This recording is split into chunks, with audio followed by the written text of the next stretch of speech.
Day 3 of the Paul Caneiro trial about to begin.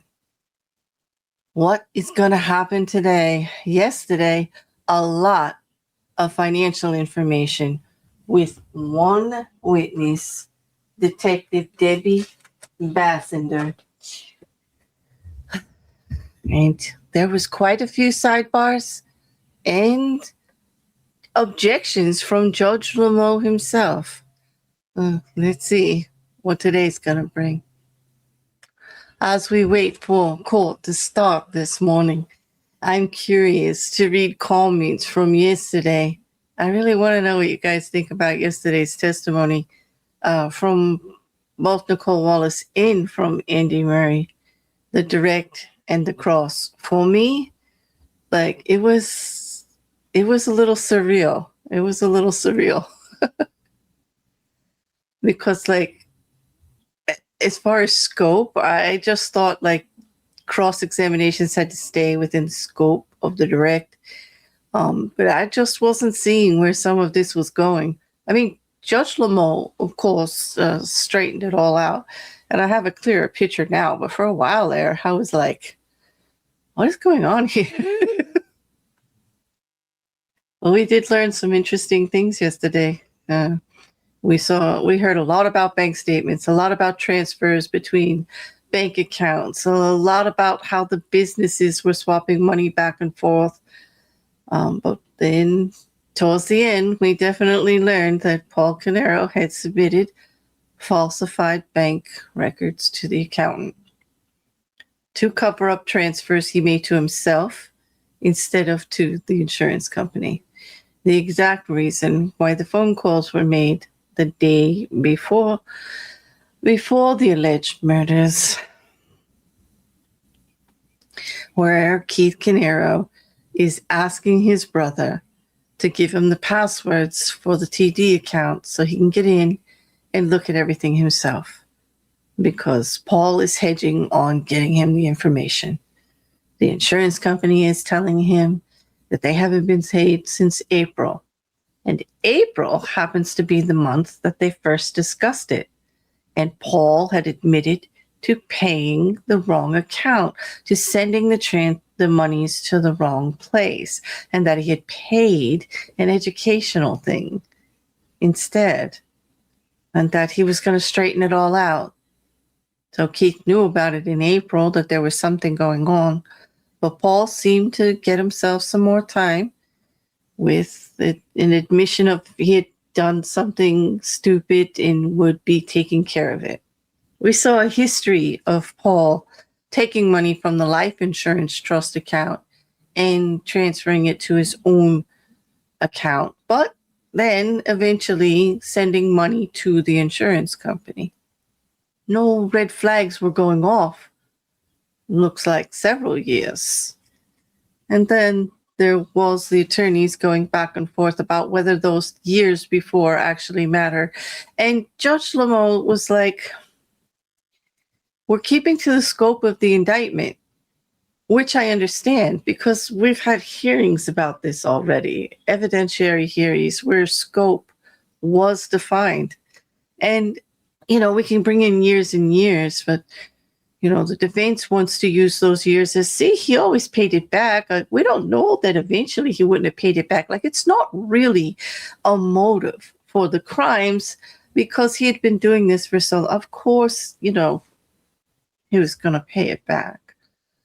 But then this witness exposed increasing expenses on Paul Caneiro's end, and how in 2017 and 2018, those expenses had risen to $400,000 and $300,000 respectively. And, well, the money just wasn't coming in the same.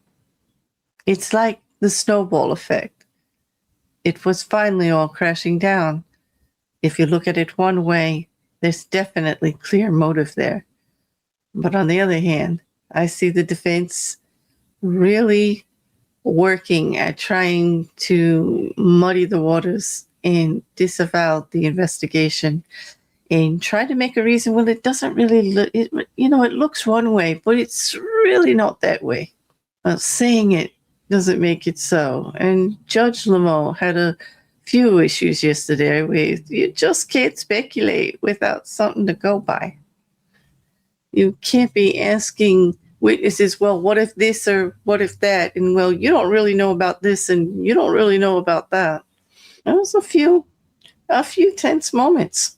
So we shall see what today brings. Good morning. Please be seated. Good morning. I love to hear. Somebody in my staff thought that I needed a stress ball. I picked the soft one. There's soft, medium, and I guess harder. So I'm going to see how I do with this. You guys can keep an eye on me, see how I'm doing, all right? All right. I'm glad you all made it back. I appreciate that. We are back on the record with State of New Jersey versus Paul Caneiro. It's indictment number 19-02-0283. Can I have the appearances of counsel for the record? Good morning, Assistant Prosecutor Nicole Wallace on behalf of the state. Good morning, Judge Chris Decker, Assistant Prosecutor for the state. Good morning. Good morning, Your Honor. Monika, Mastellone, attorney on behalf of Mr. Paul Caneiro, is present. Thank you, Judge. Good morning. Andy Murray for Mr. Caneiro. All right. Good morning to you both. Good morning, Mr. Caneiro. All right. We're going to continue with the cross-examination. Detective, can you come back up?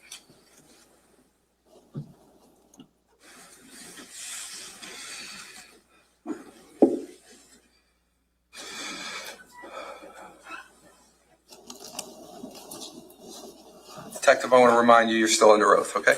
Yes, Judge. All right, thank you. Counsel, when you're ready. Thank you, Judge.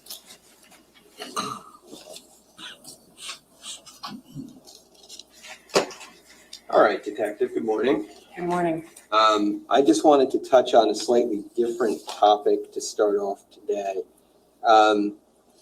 In 2018, Paul was receiving three different payment in terms of disability from three different sources, right? Yes. And that would have included Social Security. Yes. It would have included an insurance company called Unum, Yes. and it would have included an insurance company called Sun Life. Yes. Now, when you put your chart together to show the revenue that Paul earned in 2018, we saw that the Unum payments were the same for both years. They were the same for 2017 and 2018. Yes. The Sun Life payments were not the same, and they were, you showed $60,000 from Sun Life in 2017 and $9,540 in 2018. Can I refer to my Oh, yeah, sure. reports for July and December, please? Sure.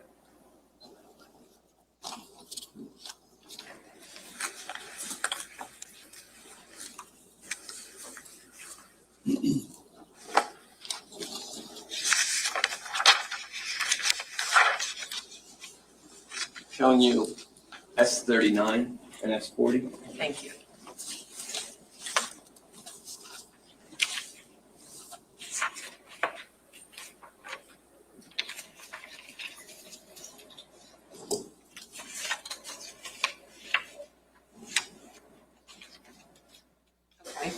Okay. Now, what we know in terms of Sun Life was that in 2017, Paul had received a lump sum payout from Social Security, right? Yes. And Sun Life ceased payments to Paul because they had compensated him more than they would have had he had been getting that Social Security the entire time, right? Understood. That's correct, though, right? Correct. Okay, so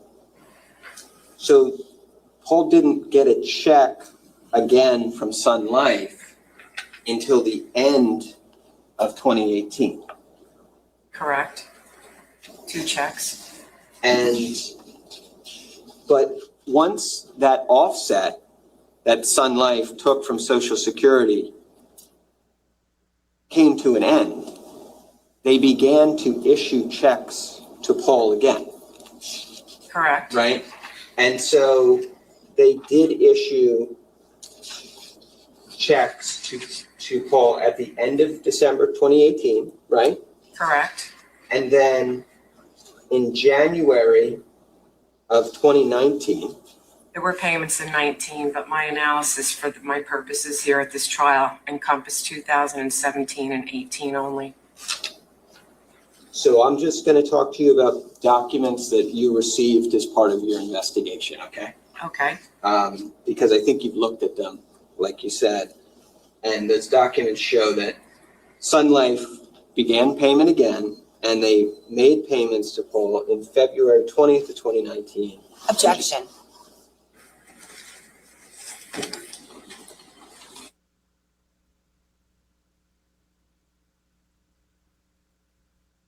And so it starts. Okay, well, first objection. At least I heard an objection this time, and it wasn't from Judge Lemieux. Let's see where we stand. Paul Caneiro listening intently to the back and forth of the attorneys at the bench. I wonder if we will be sending the jury out this early. So I'm going to sustain the objection as to that question, but I'm going to allow counsel to ask it differently. All right. So, Detective, let's just go back here 1 second. What we know is that in 2018, Social Security began paying to Paul monthly payments of $2,446, right? Yes. Okay. So on an annual basis, that would be $29,352. Which is what I have listed for 2018, yes. And then in 2019, we know that checks from Unum continued to go to Paul in the regular amount that they always had. We're not going into 2019. Just remember, you can ask a question relating to moving forward. Detective, let me ask you a question so that I understand. Yes, Your Honor. All right, and I want you to just answer the question that I'm asking you, nothing else. Okay. The annual amount from Sun Life Disability, let's take out the lump sum. What would it be every year? Do you know the answer to that question? Whether this case happened or not, what is the number? I cannot tell you what it would be into that, moving forward beyond the years of the scope of why I'm here to talk about his finances for 2017 and 18. I don't have the exact number moving forward. Okay. There's a lot of moving parts to it based on other disabilities that he would be getting. Okay. But would it be more than 9,000, which is what is listed in your report? Do you know that one way or another? I don't know that, Your Honor. Okay. I'll see if you want to ask a follow-up to that, because now I understand. Let's see where it goes. Okay. So what I was saying before is, you know that I understand that your review of this case was limited to the years 17 and 18. For my purposes here at this trial, yes. Yes. But we know very well, of course, that you received records outside of that period, both before and after. Sun Life did provide additional payments in 2019. And you know that those additional payments were for the amount of $7,430. In which year? In 2019, 2 payments were issued to Paul, 2 checks, both in the amount of $7,430. You'll have to show me. I don't have that information in front of me. Understood. Judge, this is D59. Prosecutor, have you seen it?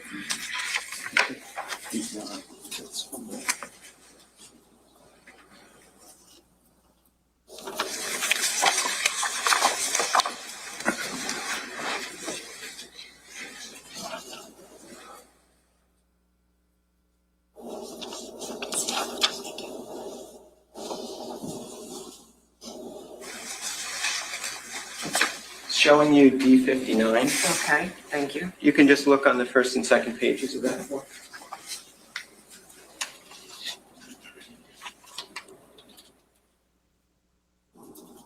Okay. Tell me what it is that you're looking at. These are checks payable to Paul Caneiro from Sun Life Insurance Company. There are checks dated, one in February and January of 19, and the other checks are all dated in 18 and in 17. Okay.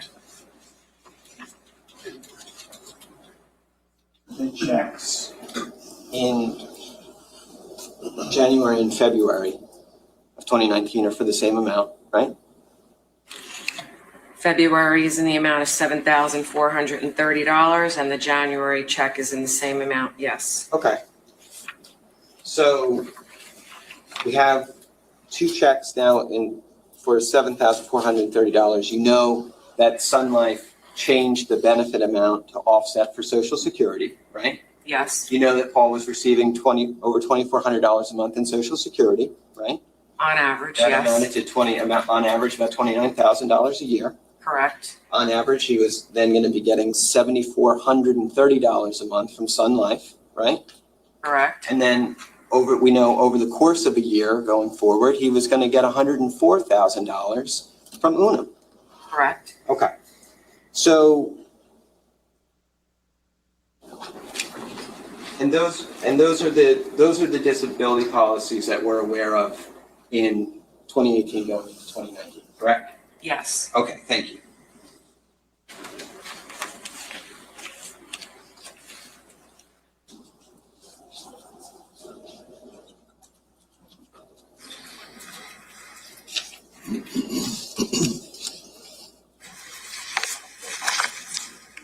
You mentioned yesterday that much of the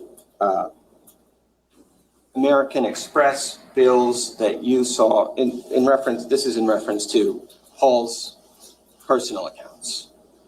Many of the bills you saw, the American Express, the credit card bills, right, primarily go to pay for what you call personal living expenses, right?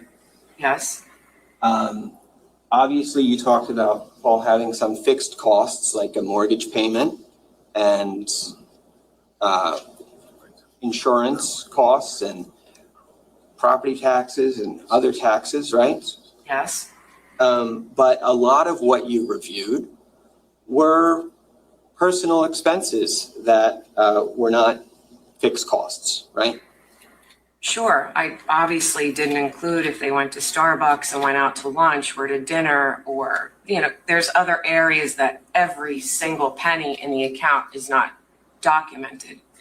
Yeah, no, I'm not asking you if you documented every penny in the account. What I'm asking you is, when you looked at the American Express bill that was being paid out of Paul's personal account, what you said about it yesterday was that American Express bill represented charges that went largely to personal living expenses. Yes, Right. And personal living expenses are not fixed costs. it doesn't have to be. And a But- person can, and I'm gonna move on from that. A person can reduce personal living expenses, of course. Any person is capable of doing that, right? Sure, And a person who,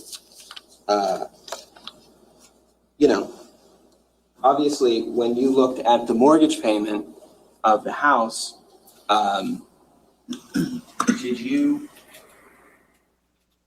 did you at the time, when you were conducting this investigation, do any research or conduct any investigation into what the value of Paul's home would have been prior to November 20th of 2018? I did not, but why would I do that? I'm just asking if you did. I'm just asking if you knew that whether there were any renovations made to the home that increased its value, anything of that nature? If there were renovations made to the home, then that would have been more expenses I could add on to the chart if it fell in the parameters of 2017 and 18. So you're saying the answer to the question of were you aware of them is no? I was not aware of it. Got it. So basically, at $74.30 a month from Sun Life, Paul's looking at $89,160 a year from that insurance company alone, right? Right, And $104,000 from Uno, right? right. And $29,000 from Social Security, right? It's a significant amount of money.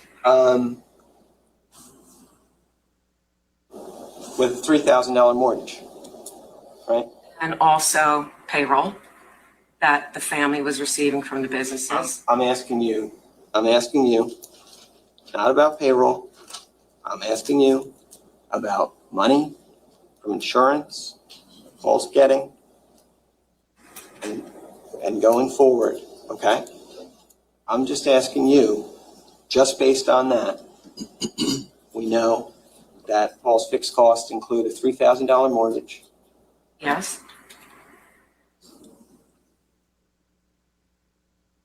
minimal, really utility costs, right? utilities, There's vehicle leases, right? significant. Your characterization of the large American Express bills as personal living expenses, when you looked at the account, I think you'll agree, you didn't necessarily do a breakdown of like money that was withdrawn from ATMs from Paul's 3837 account, right? I've seen a lot of ATM withdrawals from a variety of accounts. I've seen ATM withdrawals from the business accounts to the tune of over $60,000 a year. Okay, yeah, that wasn't the question, but I agree. We could talk about that for a second. There were over $60,000 in ATM withdrawals from Square Mart, Yes, Square One in 2017 and in 2018, right? Yes? yes, Okay. You conducted interviews with people who worked at Square One as part of this investigation, right? I did. And when I And you talked to- conducted those interviews, I may not have had all of that banking information back, number one. Number two, I may not have had the ability to analyze 5 years worth of one company. So when we were talking to those people early on, we may not have had the information that we now know 8 years later, 7 years later, 6 years later. Uh-huh. Yeah, but you wrote notes about it, and you wrote a note that you talked to Tiffany Rivera, right? We did talk to And you talked to Tiffany. Tiffany Rivera, and Tiffany told you that the petty cash went to Keith, not Paul. Well, I do know that there were No. I ATM want you to answer, withdrawals in answer the Homedale, question. and there were I ATM just want you to withdrawals in answer. I just Asbury. want you to answer the question. You talked to Tiffany Rivera, and Tiffany told you the petty cash, the over $60,000 a year that you just thought it was so significant to mention, that money went to Keith and not to Paul. That's okay. Keith owned 90% of the The company. answer to that question is, she told you that or she didn't? I Did don't she tell you? remember. You'll have to show me the report. Okay.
Who's Claudia? Claudia is an individual who, based on my recollection, received checks to cash.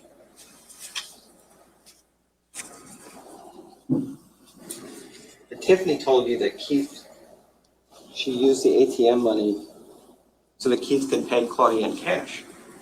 But there's also checks to cash that were, I believe, signed by her too. I don't know her role, if she was a babysitter or a house cleaner. I don't recall the role, but I do recall hearing the name Claudia.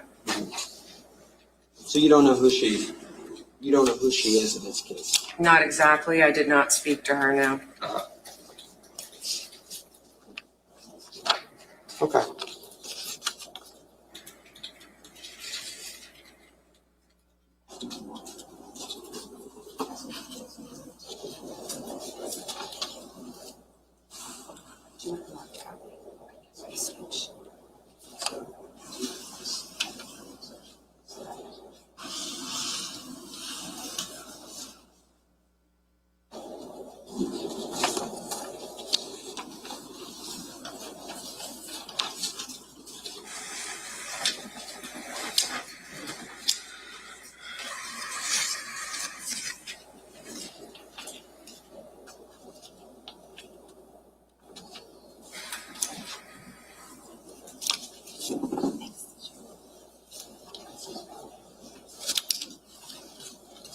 All right, so this is S41.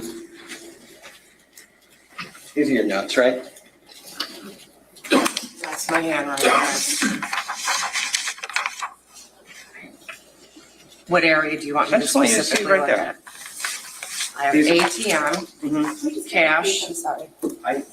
I can give you the base number, maybe? Judge, I'm not sure they're numbered. Can we talk about what the document is first, please? What do you have in your hand, Detective? These appear to be my notes. It's dated in 2018. Did you take notes in this case? I did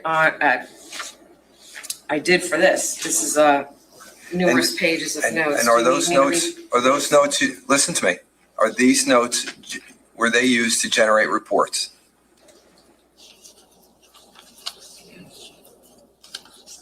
I did not specifically memorialize this meeting because the detectives that were. The question I'm asking you is, are those notes, were they used to generate reports? That's all I'm asking. I don't recall. Okay. So you have notes that could be separate than your reports? Is that are you saying that? Yes. Okay.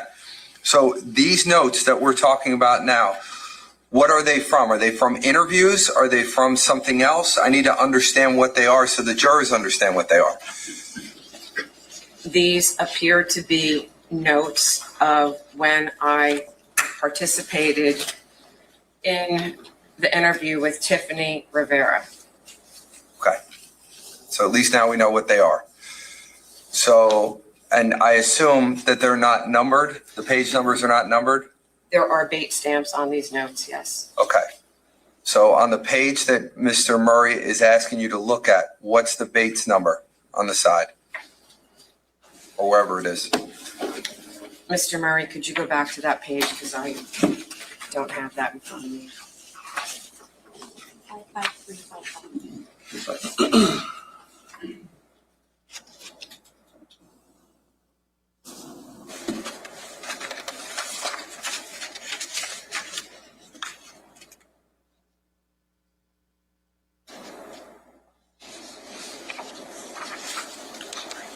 55355. Bates ending 355, I'm sorry. Okay.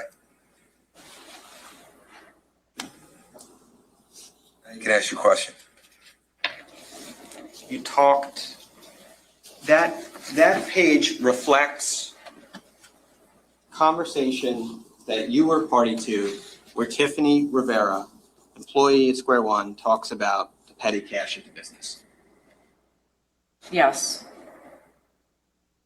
what she says about the petty cash is that Keith took a lot. Yes. No mention of Paul. Not in my notes, no. At this point in time, when you took these notes, you were investigating Paul, right? I was investigating the allegations and the potential motive. Those notes were taken November 26th. The murders occurred on November 20th. This was 6 days later. I don't even recall if I received bank statements back from a grand jury subpoena at that point. Well, okay. But the point is, you thought it was important to bring up for this jury, without me asking you a question about it at all, that there was a lot of petty cash taken from the businesses, right? That's a thing that we just saw happen. I thought it's important because I could see the locations where the cash was taken out of, and it appeared twice a week. Once was in Homedale, where Keith Caneiro lived, and the other cash withdrawal was in either Ocean Township or Asbury. They were the same amount, maxed out at 700, because that's the max ATM withdrawal anyone can take back then at a given time.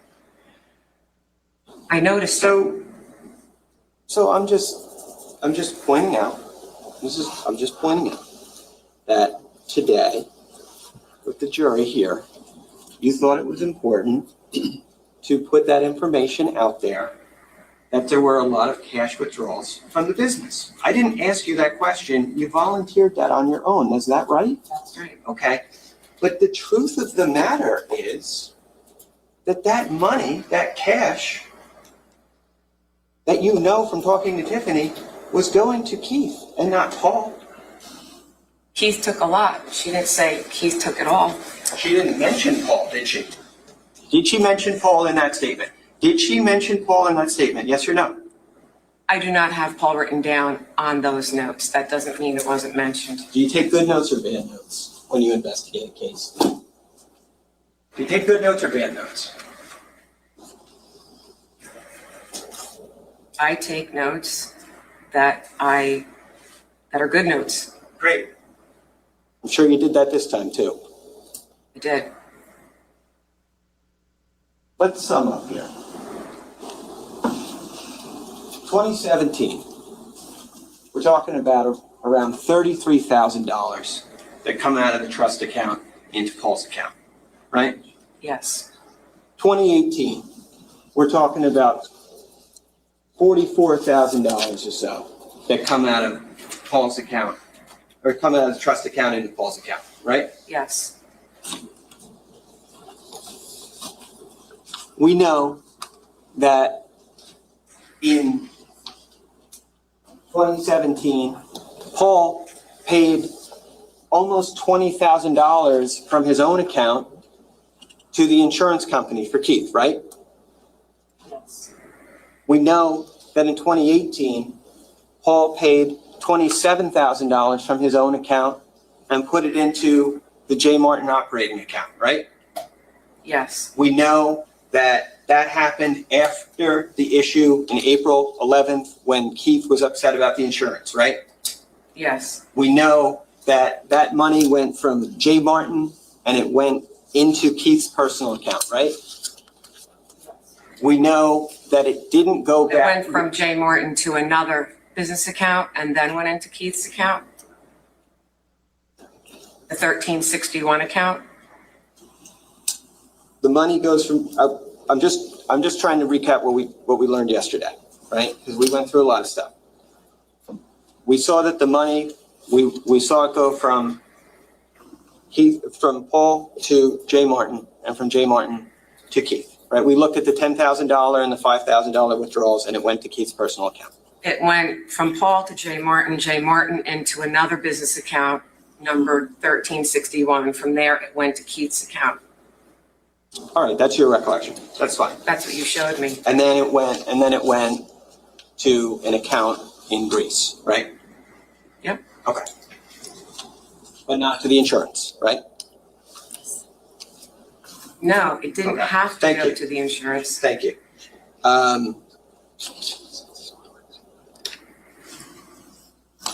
You talked yesterday a lot about following the money and how following the money is really important, right?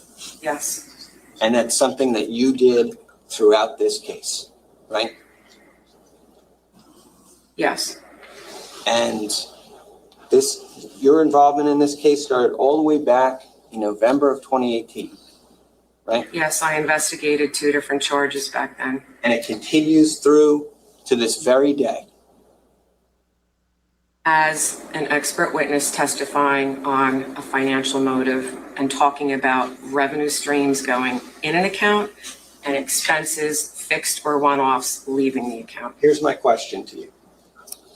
Did you follow the money in terms of what happened to the $3 million in the insurance policy?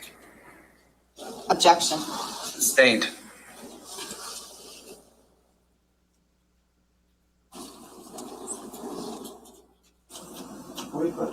You can.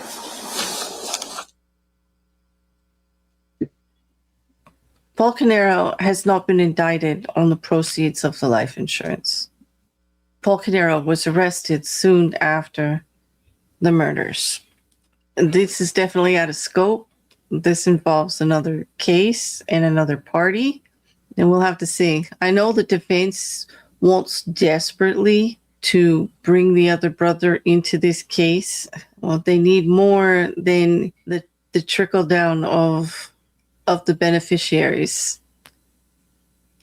It's interesting. I want to see the law on this with Judge Lemieux, because this is where it gets really complicated.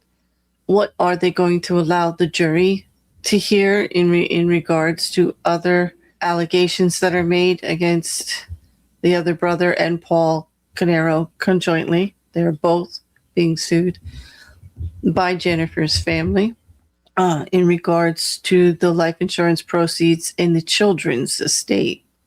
Whether or not that can be a part of this proceedings, I'm curious, and I have no idea.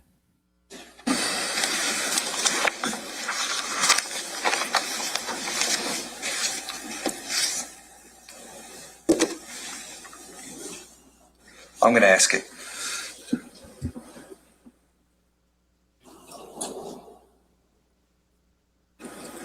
Did your investigation reveal who received the death benefits as a result of Keith passing away and the rest of his family? From the insurance, the life insurance policy, do you know who received that money as a part of your investigation? I know who the beneficiaries were. That's not what I'm asking you. I'm asking you who actually received the money. Do you know? I do not know. You can ask your next question based upon whatever that is.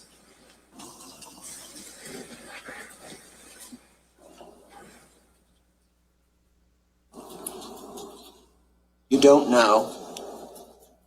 I would imagine also that you didn't look into it. When were they paid out? You can't ask questions, detective. You can only answer them from your witness chair. I'm just asking if you looked into it. I did not. So you weren't interested in following that money. I did not need to follow the money for the charges I was charging at that time. All right, thank you. I have nothing further. Redirect.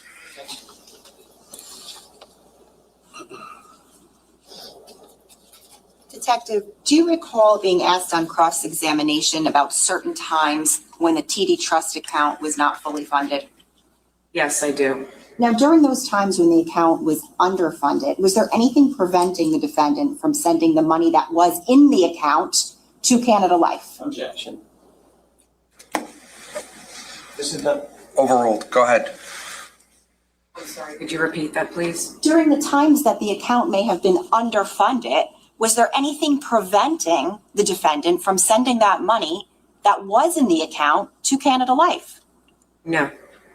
There's no downside to it? He could have sent the money to Canada Life.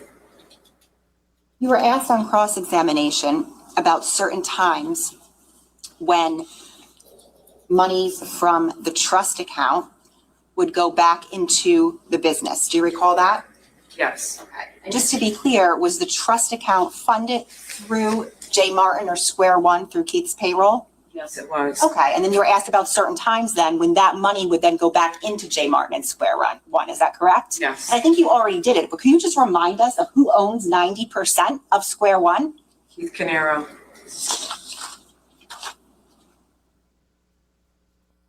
On cross-examination, do you recall being asked about an April 11th, 2018 email from the defendant to Keith? Yes, Specifically whereby I believe they asked about how the defendant indicated he selected the wrong bill payee for some of the 2017 and 18 payments that went to his school loan yes, and that he would pay the money back? yes, All right, and then do you recall being asked on cross-examination some questions about the fact that after the date of that email, the defendant did pay some funds back into the J. Martin account? Do you recall that? yes, And you, in fact, gave the defendant credit for that on those boards. Specifically, you indicated he paid $21,548 back into the J. Martin account after. Is that right? That was the net effect of taking 5 out, putting 27 in.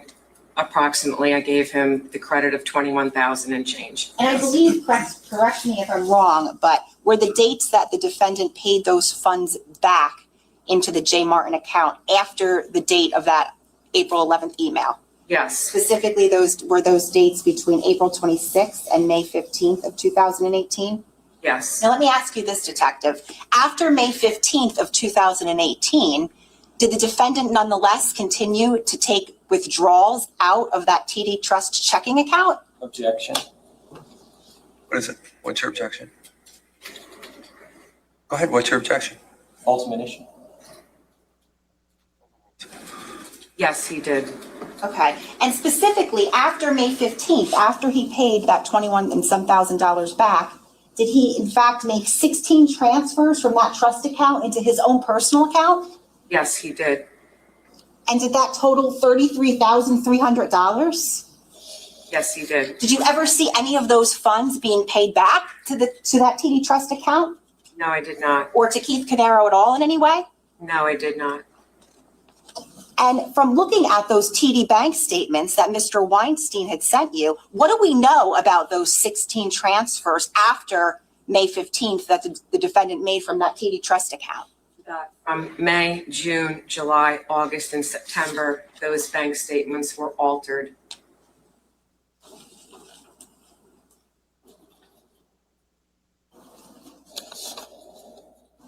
S11. Speaking of that email, I'm going to show you what's been marked as S11. Do you recognize that? Yes, I do. Is that the email we were just speaking about? Yes, Okay, and specifically, is that authored by who? from Paul Caneiro, To? Keith Caneiro, Okay, and the date? Wednesday, April 11th, 2018. Do you see where it says, I accidentally selected the wrong bill payee? Do you see that? I had selected the wrong bill payee for some of the payments in 17 and 18, yes. And where does the defendant say that those funds went to? They went to a school loan. Detective, of the 32 times that the defendant transferred money from that TD Trust checking account between 2017 and 2018 into his personal accounts or any of those transfers, did you ever see them going anywhere other than his personal bank accounts? No, they went into the personal bank account. There were payments.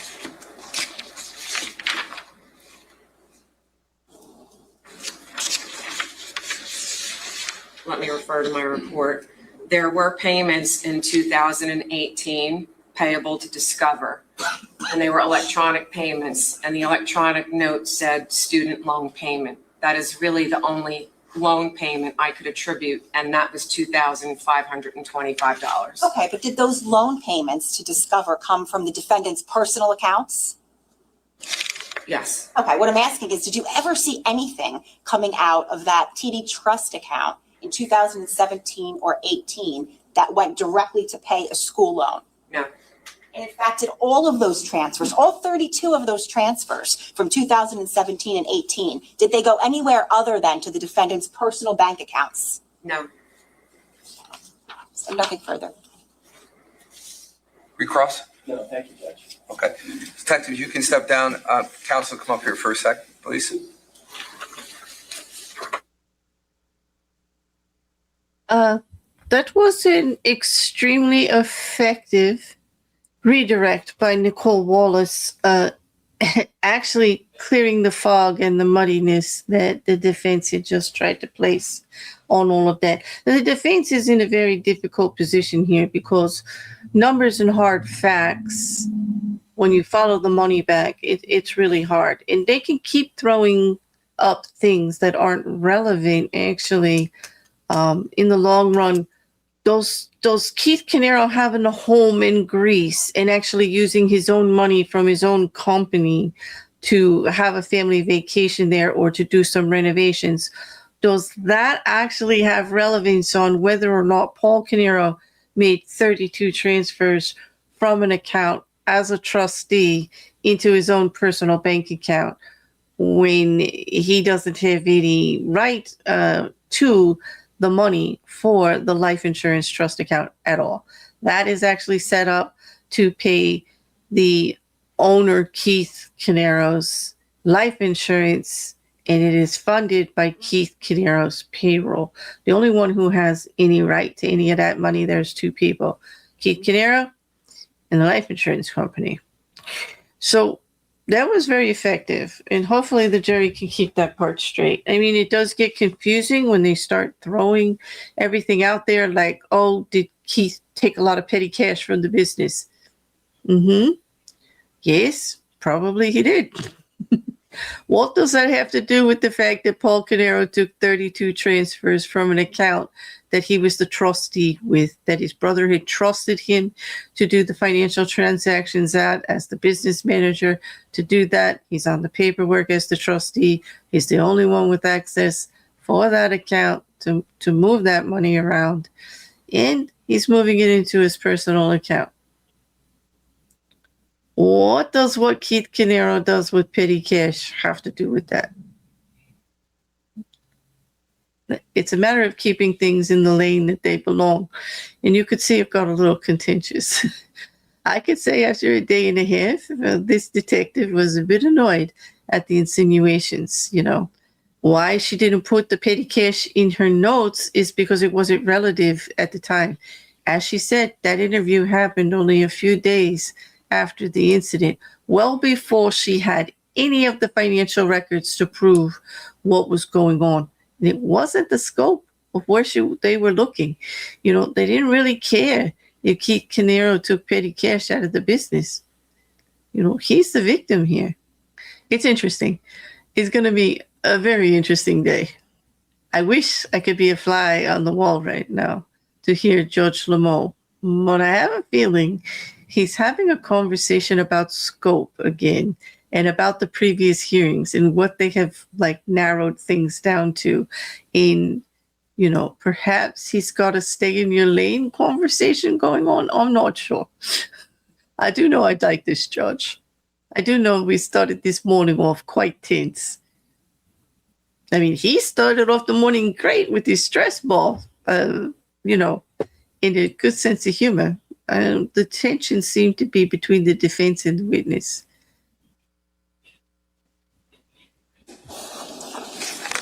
State can call the next witness. Thank you, Judge. The state calls Heather Capp.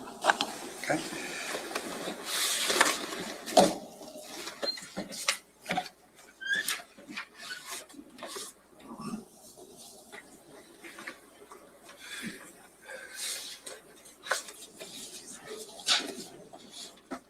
Ladies and gentlemen, just so that you're aware, we don't allow witnesses to sit in. So that's the reason why they're not waiting for us just to call them in. We have to keep them outside. I don't want you to think that people are not prepared or whatever it is. It's required for them to stay outside. Okay. All right. Ma'am, come on over. Just watch your step when you step up. And if you don't mind, once you get comfortable, can you put your left hand on the Bible, raise your right hand for me? Again, when you're comfortable, take your time. Solemnly swear or affirm to tell the truth, the whole truth, and nothing but the truth, so help you God. I do. Okay. Take a seat, get yourself comfortable, and then when you are, can you state your full name for the record and spell your last name, please? Heather Capp, C-A-P-P. Prosecutor? Thank you, Judge. Ms. Capp, good morning. Good morning. Ms. Capp, can you tell us where you live? I live on Tilton Drive in Ocean Township, Approximately how long have you lived? approximately 15 years. Now,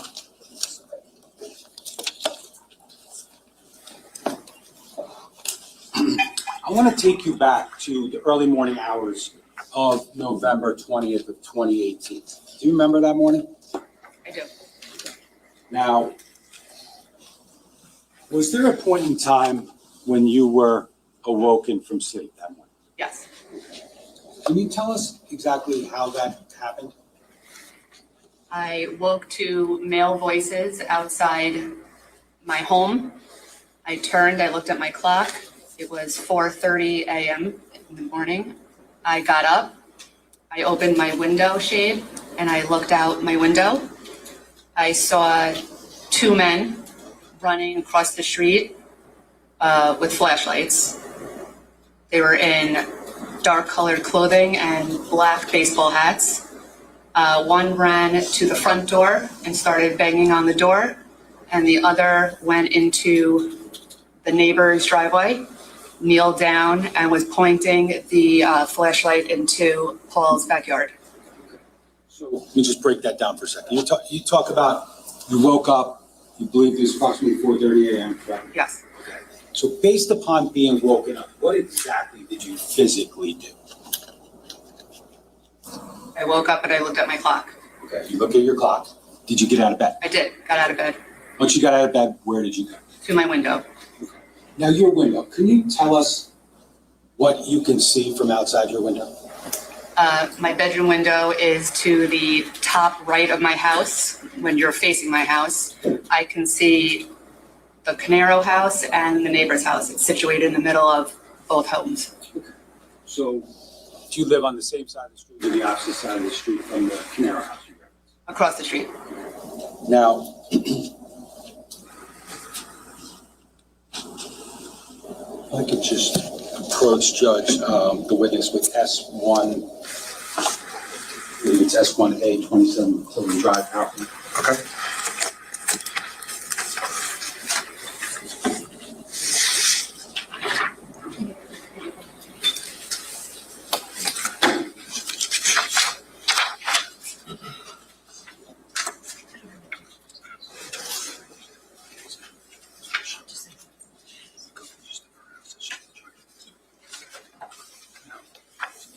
Scott, I'm just approaching you with S1A.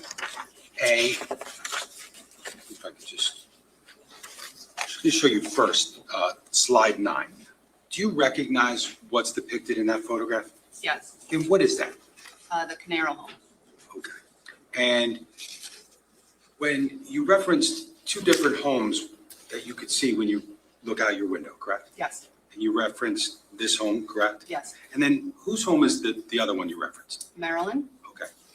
And would she be next door to the Caneiro home? Yes, Okay. Now, this picture, I know obviously there's some tape in there, but does that accurately depict the way that you recall 27 Tilton looking in November of 2018? yes. Just going to show you slide 10 for purposes of identification. Do you recognize what's depicted in that slide? Yes. Okay, what is that? The Caneiro home and a part of Marilyn's driveway. Okay, now, so does that accurately depict what the Caneiro house and that portion of Marilyn's driveway looked like back in November, specifically November 20th of 2018? Yes. Let me show you slide 11. Do you recognize what's depicted in that photograph? Yes, Okay, what's that show? the Caneiro home. Okay.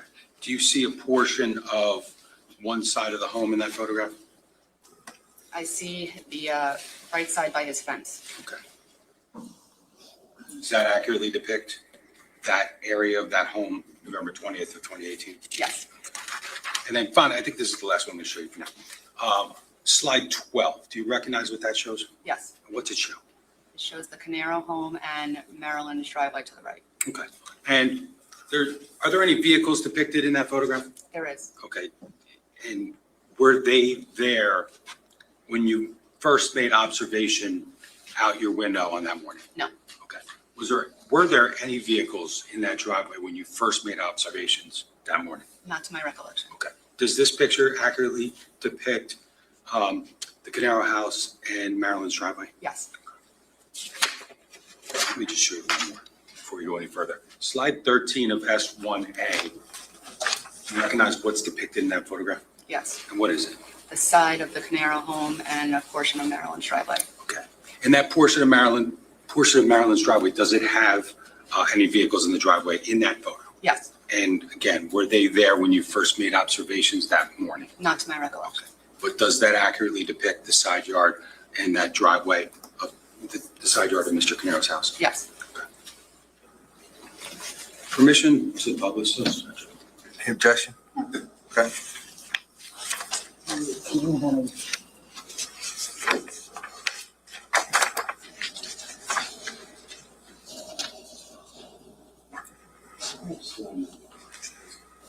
Just for the record, S1A, slide 9.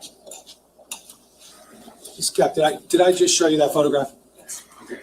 And what again does that show? The Caneiro home. Essentially, in some ways, across the street from your house? Yes. I think you already said it, but does that accurately depict the way it looked in daylight hours on November 20th of 2018? Yes. Now, just to be clear, the observations that you made that morning, November 20th, 2018, when you woke up and went to your window, was it light out or was it dark out? It was dark. Can I have S1A, slide 10, please? Showed you that picture too, correct? Yes. And what does that picture show?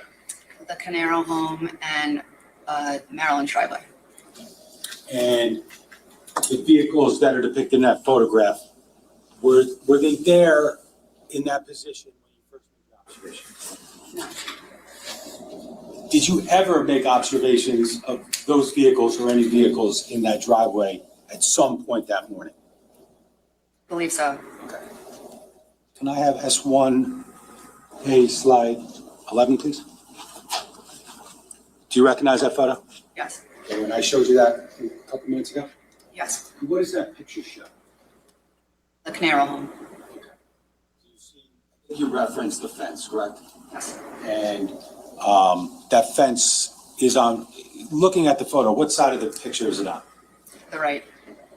And that fence, if you know, leads to where? The Caneiro's backyard. Capp, if you could just keep the voice up a little bit. Thank you. Okay, can I have S1A, slide 12, please? Do you recognize that photograph? Yes. Okay, we talked about it a minute ago. Yes. And can you tell us what's depicted in that photograph? The Caneiro home and Maryland's driveway. And again, there's vehicles present in that photograph, Yes. but they weren't there when you first made observation. No. And lastly, can I just have S1A, slide 13, please? And you said you recognize that photo. Yes. And what's that show? The side of the Caneiro home and Maryland's driveway. You take that. You go to the for a moment. I'll probably be back. Just some photos. Now, you wake up, you approach that window, which is on the front side of your house, I think you said. Yes. And you said you made some observations of two men. Yes. Let's talk about them individually. Man number one, what was he doing? Man number one was running across the street and ran to the Caneiro front door. At that time, were you also seeing person number two, or were you watching them individually? They were together, running across the street and then kind of separated. Now, you say they were together running across the street. Can you explain, like, where they were in relation to your house, the street, and the Caneiro and Maryland's residence? When I first saw them, they were somewhere in the middle of the street on their route across the street to the Caneiro home. And I know you talked about the clothing, but did you talk about what, if anything, they may have had in their hands, observations you made? Had flashlights. Okay.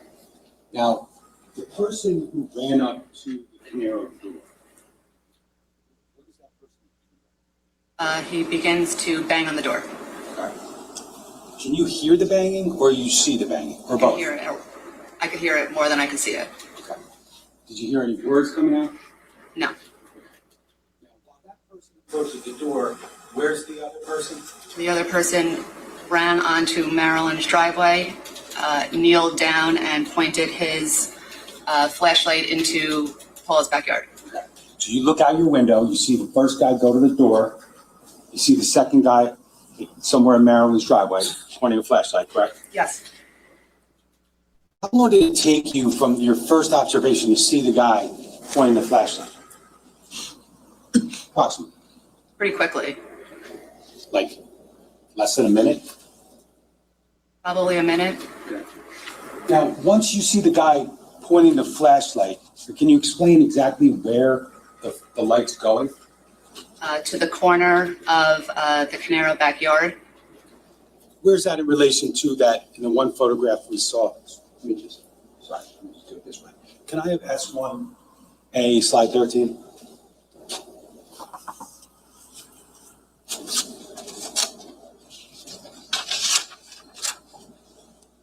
You already talked about this photograph, correct? Yes. Can you just talk about the flashlight and the light in relation to this photograph?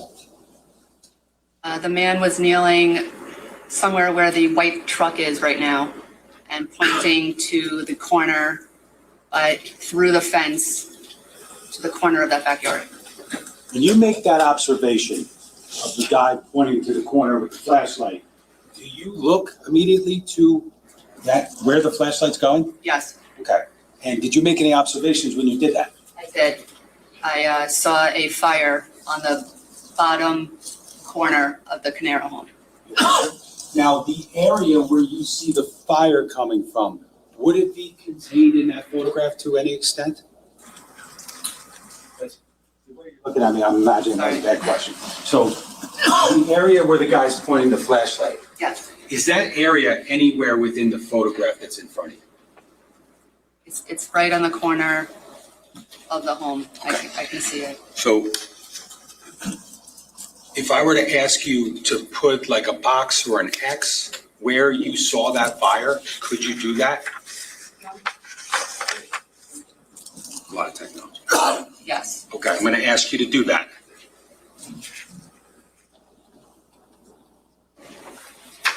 Leave it here just in case. Okay. Can we preserve that? This is S1A, slide 13.1. So, for a second, let's get back to the guy at the front door, okay? You said you heard banging. Did you hear anything in response to that banging or see anything in response to that banging? No. Let me ask you this. The people that live in the house depicted in the photographs we talked about, you referenced the Caneiro house, correct? Yes. Do you know who they are? I knew them as neighbors. Okay. So I should have asked you, back in November 20th of 2018, did you know those people that lived in the house? I knew that the Caneiros lived in the house. Did you know any of the names? I only knew Paul's name and Susan. Okay. Did you know at that point in time whether or not they had any children? I knew they had 2 daughters. Okay. But fair to say you didn't know their names? No. Now, do you know whether or not they had any dogs or anything like that? They had 2 larger dogs. Okay. How did you know that? I've seen them walking the dogs. I've seen them running around the backyard. Just neighbor stuff. You Neighbor saw stuff. dogs. Yep. Okay. Now, in response to the bang on the door, did you hear any dogs barking or anything like that? No. Now,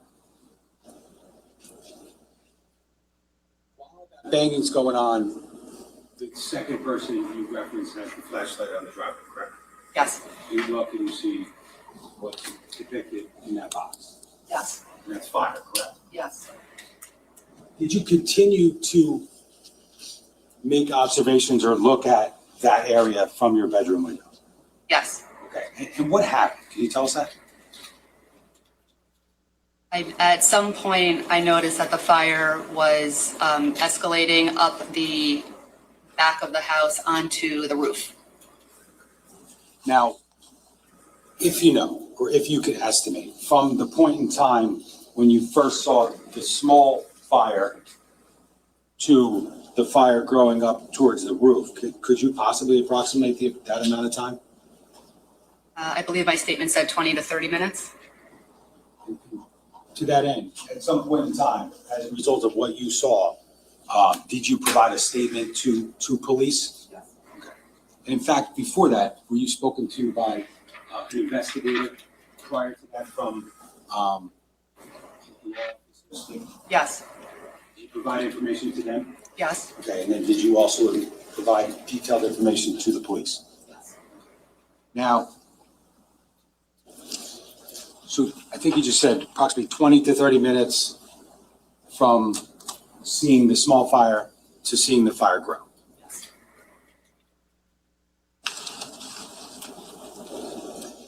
At some point in time, did you continue to track the movements of the person that went to the front door and the person with the flashlight on the driveway? At some point, they both moved and they were going to different parts of the house, and that's when I lost track of the men. Okay, when you say different parts of the house, what did you actually see them do? Just leave the areas where I first saw them. Now, was there a point in time while you're at your window watching the back area of the Caneiro house that you saw police or fire arrive? I saw the first, what I believe to be the first fire truck arrive and pull up on my lawn. Sorry about that. Your first observation of a police or fire vehicle was a vehicle that pulled onto your lawn. Yes. Do you remember like what the vehicle looked like, color, etc.? It was an SUV and I believe it was red. Did it have like fire, some sort of Ocean Township markings on it? Not to my recollection. Red truck, Yes, red SUV, you said? correct? yes. What made you think it was a fire vehicle? The color and the fact that someone came out of the truck and was taking things out of the trunk of the SUV. When you say things, did you know what they took out? No, Did you keep track of that person and see where they went? no.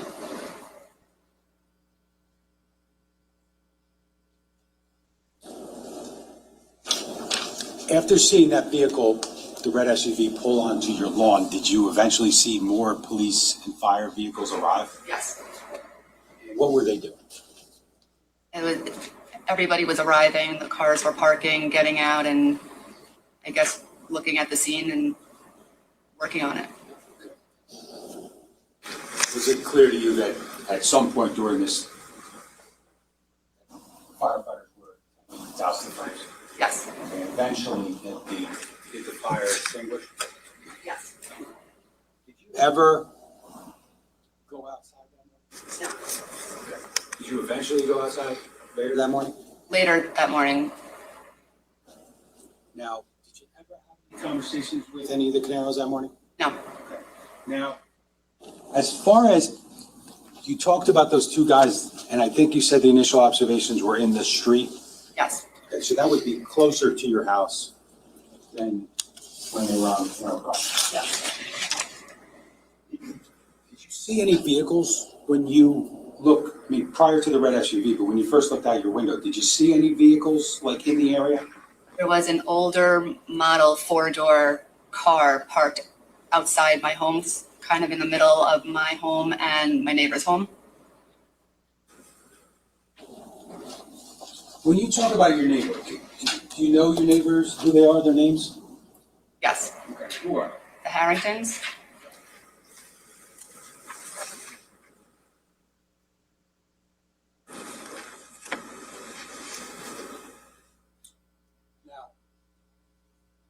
Vehicle, you said, I think you said it's between your house and the Harrington's house? Yes. Was it, do you know, like specifically where? Was it near their driveway? What was the story?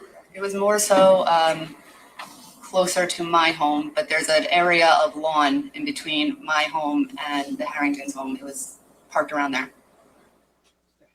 Driveway near your house or further from your house? It's to the left of my home. Is it on the closer side of their home or the further side from you? It's on the corner, and then their home is facing on the other side of the corner. The Harrington driveway, if you know, and you were looking across the street, what would you be looking at? Caneiro home.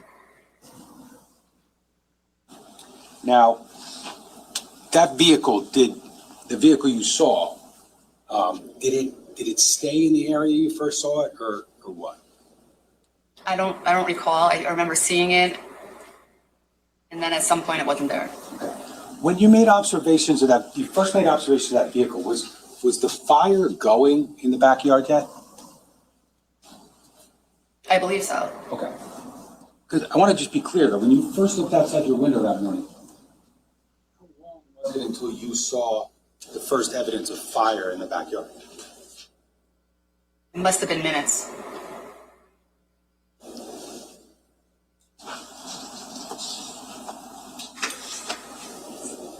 I asked you if you had any conversations with any of the Caneiros that morning, and you said no, correct? No. Did you ever make any observations of them at all, without speaking to them? Did you see them? At some point after the emergency vehicles were there, I saw the Caneiro Porsche SUV parked outside across the street between Marilyn and the other neighbor's home. Again, you didn't speak to them, correct? No. So they were across the street, so on the Caneiro, Maryland side of the house? Yes.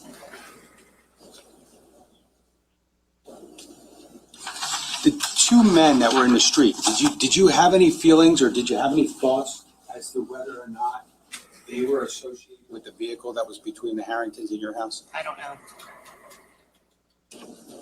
The person who went to the door, the Caneiro door, did you see if that person ever went inside or you don't know? I never saw it. Didn't go inside.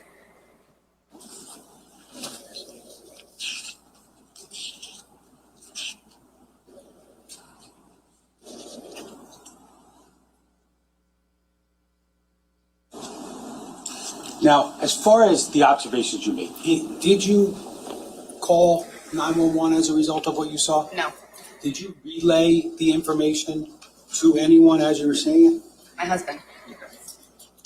But ultimately, based upon your observations, did police and fire arrive at the area of 27 Tilton Avenue? Yes. Okay. Was it long or short from when you first started describing those observations and seeing those things? I believe my statement said 20 to 30 minutes.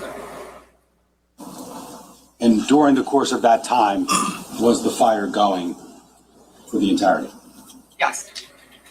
Judge, I have nothing further. Ross? Ma'am, if you could do me a favor, in the corner, right where it says 9:45, there's something that says undo. You see that? Can you just hit that until the box goes away? It's in a black area. Oh, I see it. Thank you.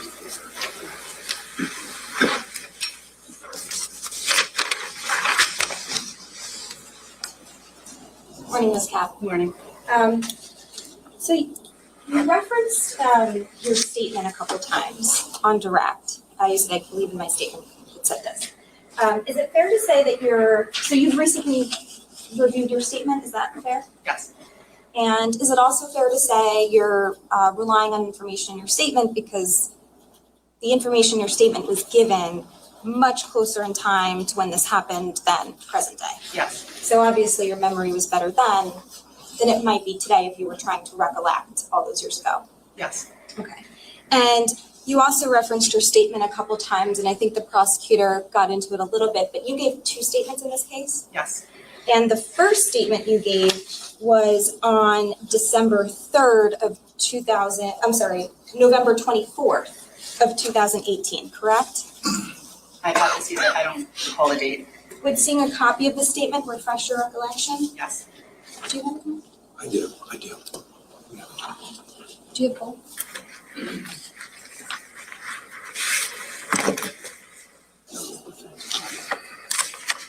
Or you just-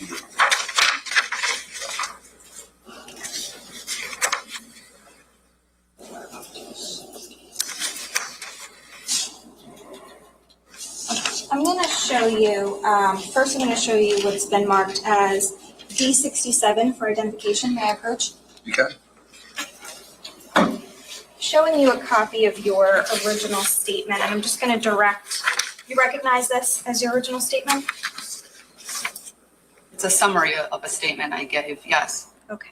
I'm just going to direct your attention here where it shows the date. If you want to just read it to yourself and then let me know when you're ready.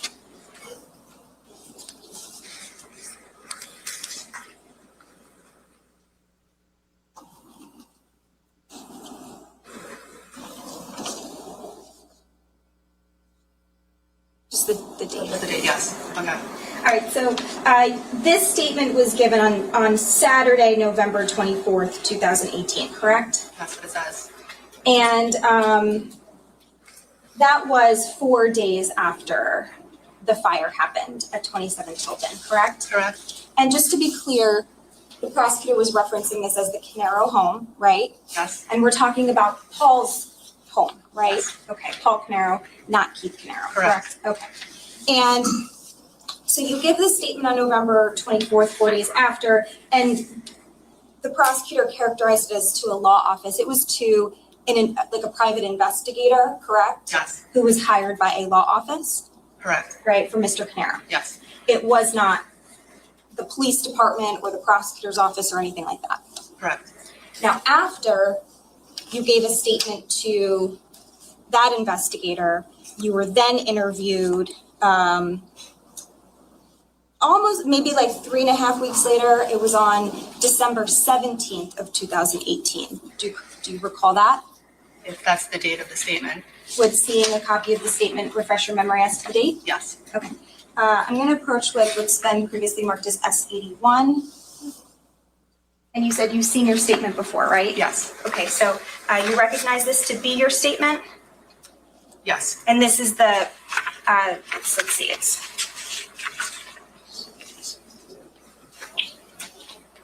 it's a 9-page statement. It has your signature at the bottom, right?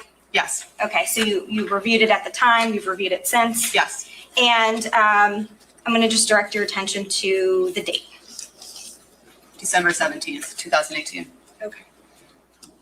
So you gave 2 statements, first to the private investigator and then a few weeks later to the prosecutor's office. Yes. And as you mentioned when you were questioned on direct, the reason you were here is because there were certain observations that you made that morning, right? Yes. Okay.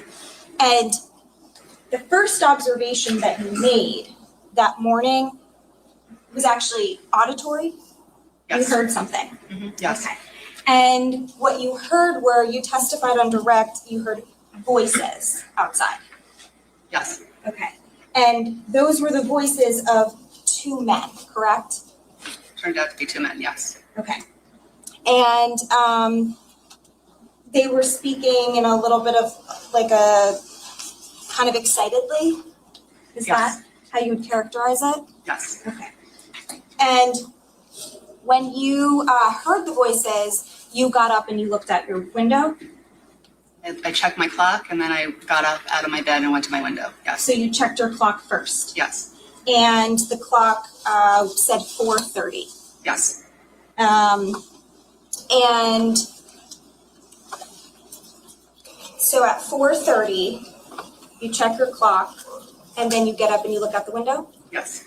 And when you look out the window, that's when you actually see the 2 men. Yes. And what you described was, so there's 1 man, and you said originally they're in the middle of the street? You were running in the middle of the street. Running in the towards middle of the street, Caneiro home. towards the Caneiro home, Yes. Paul Caneiro's home. And at that point, did they separate? At some point, they separated to go. 1 man goes up to the front door, you said? Yes. And he's banging on the door. Yes, Okay. And you heard the banging, yes, but you didn't hear any response or anything like that? No. The second man is going, can we put up that photo again with the driveway and the? 13, slide 13, is that the one you're looking for? Sounds about right, yes. The second man, you stated, is kind of like right by, almost maybe, you said by that white truck? he went up Marilyn's driveway, sort of by the white truck, yes. Okay. And he's crouching down, He's kneeling, yes, he's kneeling, and he's shining a flashlight toward where you then observe the fire. yes, And it's like a small fire at that point? yes, Okay. from what I can see, And at some point it gets bigger. yes, And again, I think you testified to this a few times, but so it was about 20 to 30 minutes before you saw first responders arriving. that's what my statement said, yes, Okay. And that's the statement you gave within a few days of this happening, right? yes, And you described the two men as wearing dark colored clothing. yes, And you said they were wearing, both of them were wearing like a baseball style hat. yes, And so they weren't in like any type of uniform that you could tell. not that I can tell, And when you said flashlights, were you able to see the flashlight or you just saw light? I just saw a light, So you're not sure if it was like a handheld old school flashlight or like a cell phone flashlight? Were you able to tell that? no, You just saw that there was some sort of light that they were using. yes.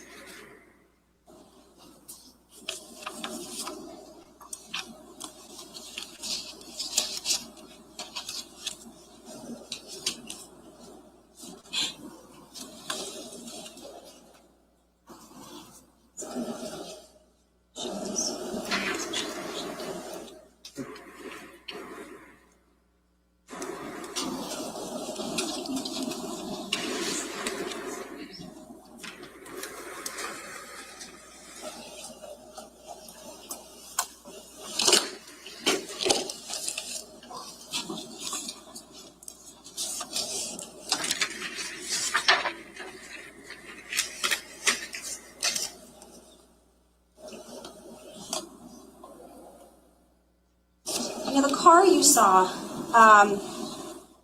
you said it was a older model car, correct? It appeared to be an older model four-door, yes, Older model four-door, was it like a sedan? I believe so. And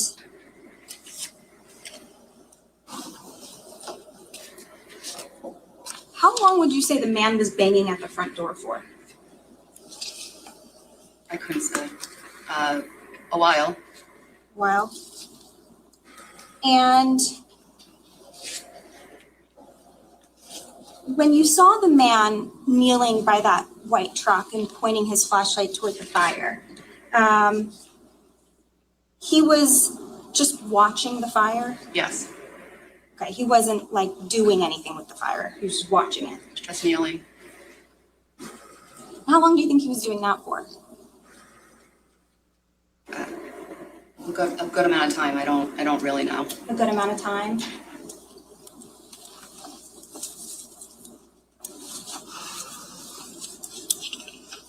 And you said by the time you saw the first fire SUV that pulled onto your front lawn, by that time the men were gone. The men were no longer in the same position that I was watching them. And did you ever see them again that morning? I don't believe so.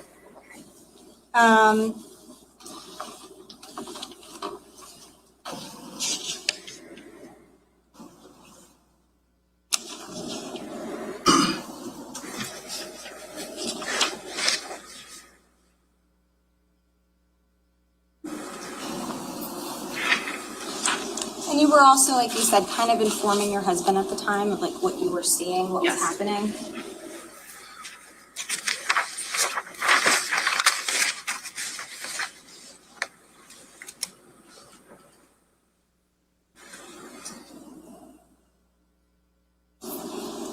when you say 20 to 30 minutes, is that because in one statement you said 20, in another statement you said 30? So it's like you're kind of saying it could be either one? It could be, I didn't keep checking my clock.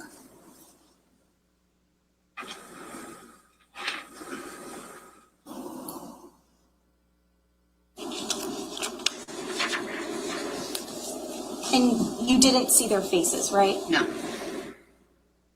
And you said they were like average men, average build. I believe so.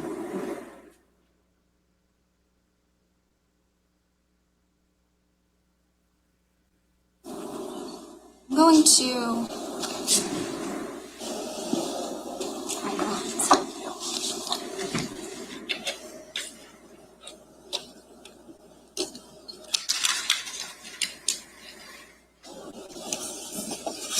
And when they were, their tone was not just excited, it was kind of hasty, and they were talking very fast.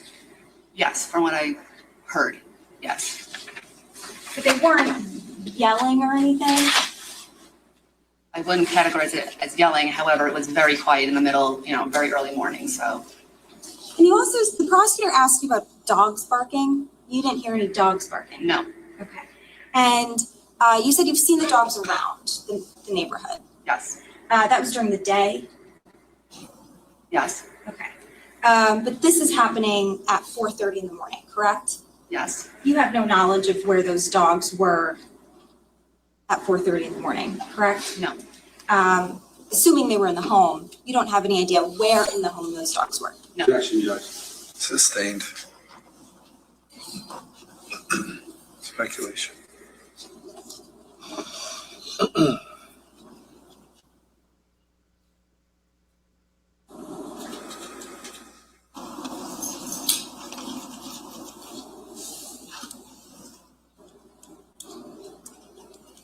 And just to be, you said the car you saw was a sedan. It wasn't like a pickup truck. no, And you don't remember the color of the car? I don't. And you don't know if that car was associated with the two individuals, but you saw the two individuals running from the direction of that car. Yes,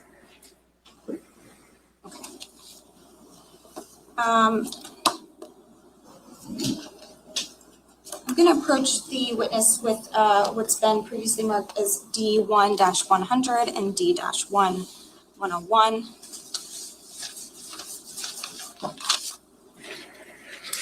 Make sure that's plugged in. Do you recognize these two photos to be a map of the area of 27 Tilton Drive and where you lived at the time? I don't know, Judge. Yes, And these are the same maps. Would you agree these are the same area, except this one is like a street view and this one's more like the regular map view? yes, Okay. If I put these maps on the screen, would you be able to like circle which one is your house? yes, Okay. So I'll start first with the regular map.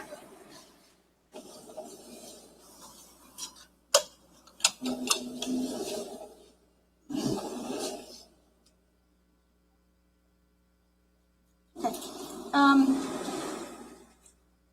So again, do you recognize this map to be the area of 27 Tilton Drive? yes, Okay. And do you see 27 Tilton Drive marked on the map? yes, Okay. Would you agree that that accurately represents 27 Tilton Drive? I believe so. Okay. Can you just put like a small circle or X on your house?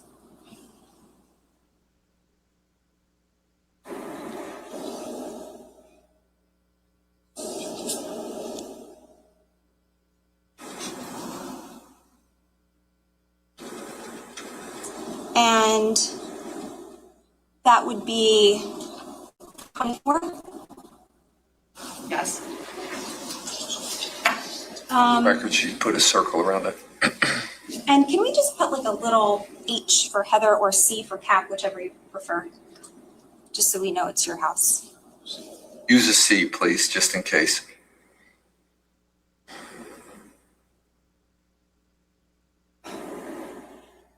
Perfect, okay. And I'm gonna ask that you do the same thing. Actually, I'm gonna ask that you do the same thing on D dash. Oh, do you have to? You didn't get it? We're gonna wait. We wait until you're done. Okay, so we're gonna print this. This is D1 slide 100.1 now.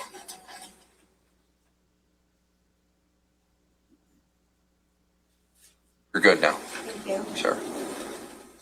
So Ms. Capp, I'm just gonna ask that you do the same thing for this map, which is if you wanna hit the undo button, we can get rid of the circle and see. I think if you hold it down, it undoes everything. Okay, so here's the street view. Do you see 27 Tilton Drive on there as well? Yes, Okay, and these actually have house numbers. Is that correct? yes, And you see 24 on there? yes, That's your house, right? yes. Can you just circle that one? Or you know what, maybe just put a C over it for Capp. Okay, perfect. And so we can now see where your house is in relation to 27 Tilton, correct? Yes. What's the marking on the back of that? This is D-1-10. This is 100. And this is 101. Street view is 100 and regular view is 101. So regular view, which was the last one, should be 100 and 1.1, and this one will be 100.1. Yes. The prior picture will be 101.1, so it's D1, slide 101.1, or picture 101.1, and this one will be D1, slide 100.1. Okay, I'm gonna return back to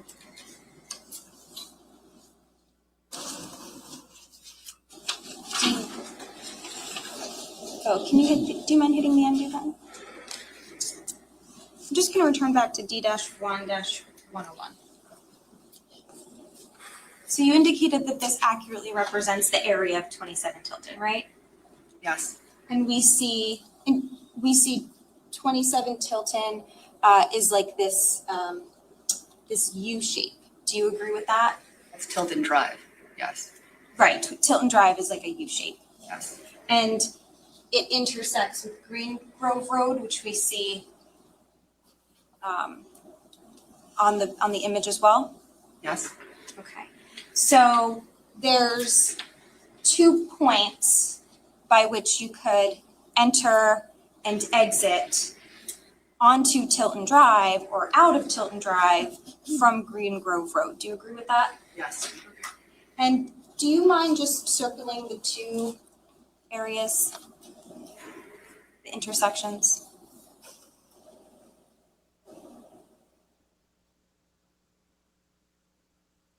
Okay. We can make this 101.2. D1. Okay, so what we can glean from this map is, let's say you're at 27 Tilton Drive, right? You can exit Tilton Drive through the intersection we see on the top of the screen, right? You can make a right or left, and that would be this one, or you could exit or enter Tilton Drive at this intersection. You could make a right or a left, correct? Yes,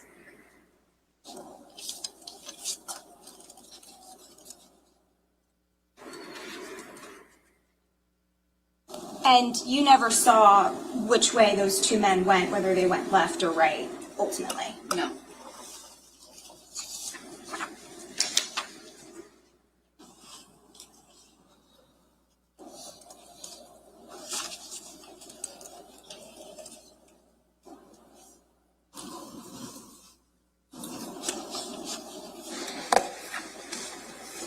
And I think the prosecutor asked you this, but at the time that you made these observations, it was dark out, right? Yes. The sun had not come up yet. And we talked about how you gave a couple statements and then you testified today. You've never wavered from the time frame of 4:30, which is when you looked at your clock, right? Correct.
Okay, so just to be clear, 4:30 a.m., you wake up, you hear the voices, the two men, and then you look out your window and you see two men. After checking my clock, yes. After checking your clock. And then at some point you're watching the fire. Yes. And eventually, 20 to 30 minutes later, that's when you see the responders come in. Yes. Okay. No other questions, thank you. I think I just have two quick questions. Ms. Capp, just to be clear, you said at some point you lost track of the two men, I correct? did, yes. Did you actually see them leave? No. Did you or did you not see that vehicle leave? No, I didn't see it leave. Had nothing. Anything else? No, Judge, thank you. All right, you can step down, ma'am. Thank you. Just be careful. You can leave the document right there. Ladies and gentlemen, we're going to take our mid-morning break. It's about 10 minutes after 10. We'll start back at 10:25. Enjoy your break. Thank you. Don't discuss this case or do any research. Well, quick break. Pretty much right on schedule also for the call. Usually around 10:15 or so, but like good timing. Nothing really sticking out too much in Miss Capp's testimony, although, two men in dark suits with baseball caps, knocking on the door and whatever. It did sound a little ominous, but hey, You guys were very clear because both of you have asked the same question about 5 different times. So let's just be careful of not just reiterating the same question over and over again. Their objections could have been made. We ask our questions, we get our information, and we continue moving in the right direction. Everybody have a good break. I'll see you back at 10:25. oh, okay. Judge Lemieux doing the redundancy quip, which I appreciate because that was like, circle, circle, around. It can get frustrating and it can get very confusing for the jury, depending on which side is presenting. You may want that or you may not. But we'll be back when they're back in about 15. And here we go. I'm looking forward to the rest of the testimony. Prosecutor, you want to call your next witness? Yes, sir. This thing calls Jonathan Harrington. The last testimony was from a neighbor.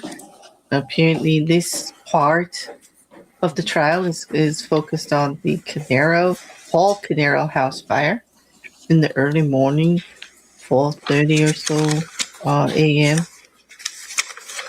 It was the morning of the 20th.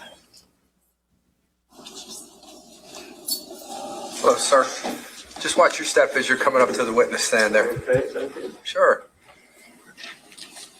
Sir, Sir, could you put your left hand on the Bible there? Raise your right hand for me. Do you solemnly swear or affirm to tell the truth, the whole truth, and nothing but the truth, so help you God? Yes, sir. Okay, you can sit down. Once you're comfortable, can you state your full name for the record and spell your last name, please? Jonathan Harrington, Harrington. Okay, sir, I just want to make sure you speak up loud enough so juror numbers 15 and 16 can hear you in the corner. Okay, sir? Okay. All right, thank you. Prosecutor? Thank you, Judge. Mr. Harrington, good morning. Good morning. Could you tell us where you live, I guess currently?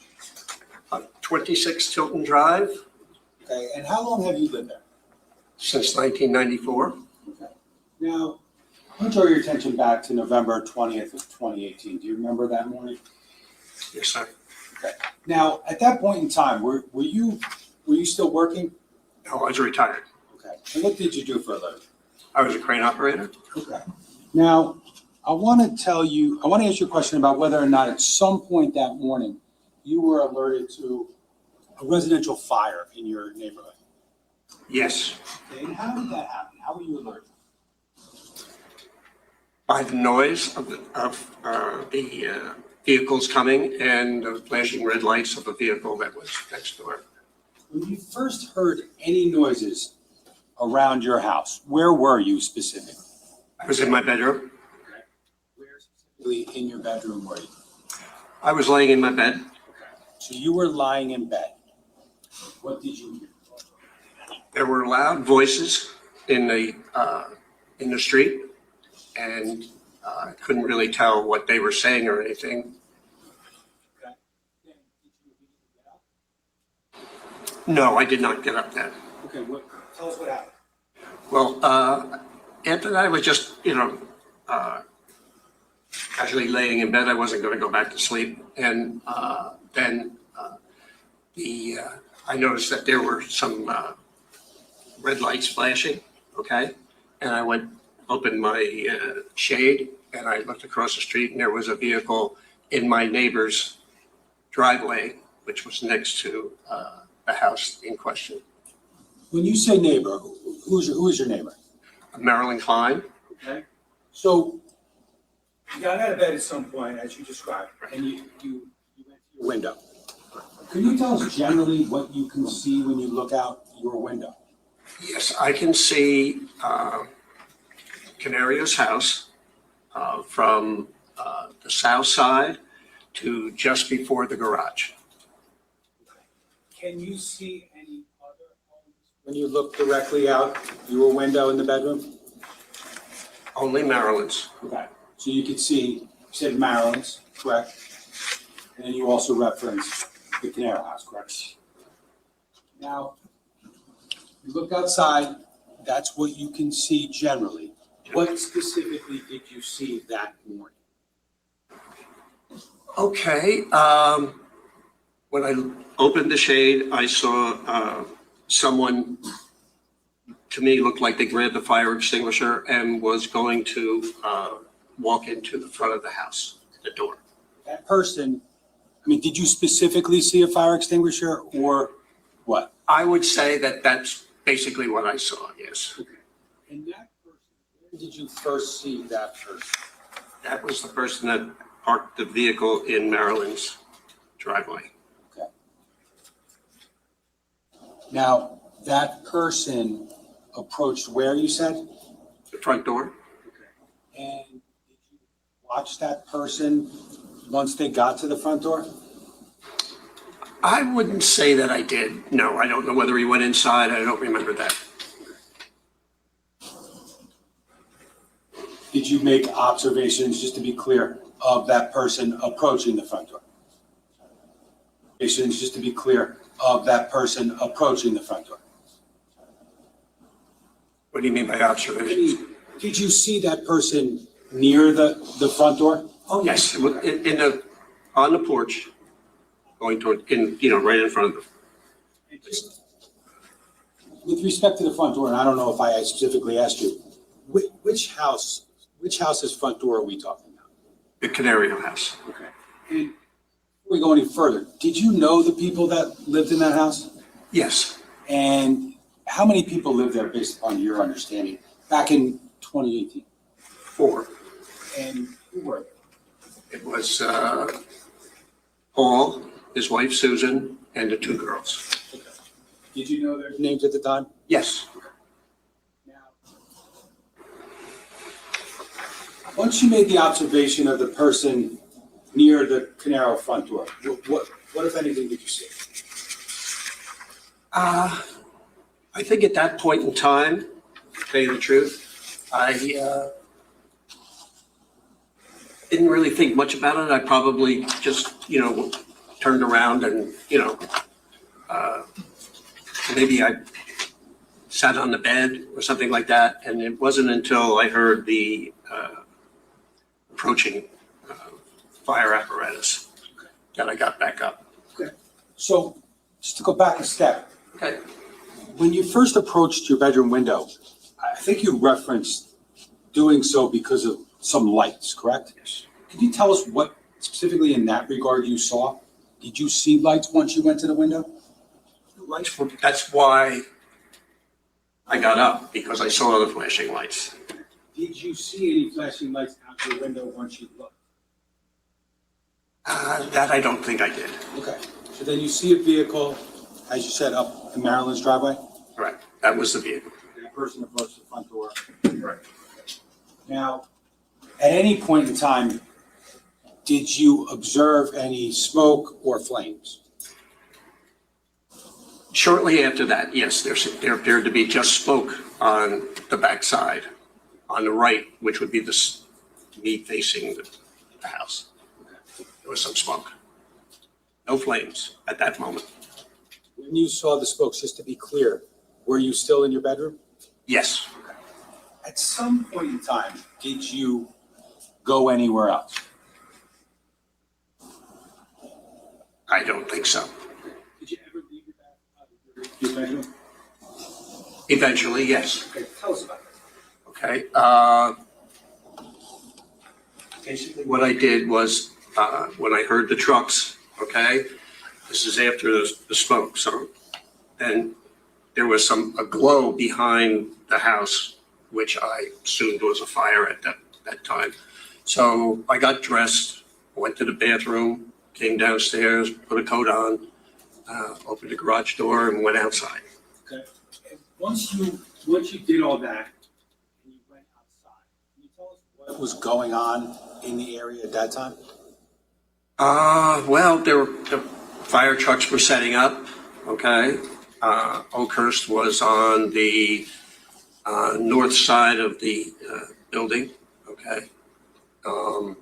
There was police cars around. There was the Wanamasso Fire Department was to the south. Now, when you talk about fire departments, and do you have any experience with fire departments? Just to be clear? I was a firefighter in Allenhurst. Yes. Now, once you're outside and you see the fire trucks, like what's the status of what you can observe fire-wise across the street? The fire was starting to come above the roof line on the backside. Fair to say that you can't actually see all of the fire from where you were, right? All I could see were the flames coming up. I just want to approach you with what's been marked as S1A. If I may, Judge. You can. Just going to show you pretty briefly. It's been marked as S1A, slide 9. Do you recognize what's in that photograph? That's the house, Caneiro house. Okay. Now, does that fairly and accurately depict, like, or show what it looked like around the time of November 20th of 2018? Yes. Okay. That you recognize that? Yes, that's no problem. Let me show you slide 10 briefly. Do you recognize what's depicted in that photo? Yes. And what are we seeing here in this photo? We're seeing the front of the house, and we're seeing a white truck and a like chief's car. Okay. And this is the car I regionally saw. Okay, what type of vehicles, just generally, are those two vehicles, if you know? To me, one's a truck and one's like a suburban SUV. Do they have any correlation based upon what you saw or know, to, police or fire? I could not tell whether this was where where I saw the guy get the fire extinguisher and then Okay. go into the house, the white vehicle. Okay, And that's where I kind of think the lights were coming from. okay. So to be clear, I don't want to put anything in your No. head. So when you made an observation of the vehicle in Marilyn's driveway, did you know it was a first responder or did you not know? No, At I the time? thought it was, yes. Okay. Now, was it light or dark out when you were making the observations Well, out your window? It was probably dark. I shouldn't say dark, but like wasn't dark. Sure. But it was nighttime. There wasn't really any lights other than street lights, things like that I remember. And just to be clear, I'm just to be completely clear, when you first heard anything outside your window that morning, did you tell the police what time approximately you thought it was?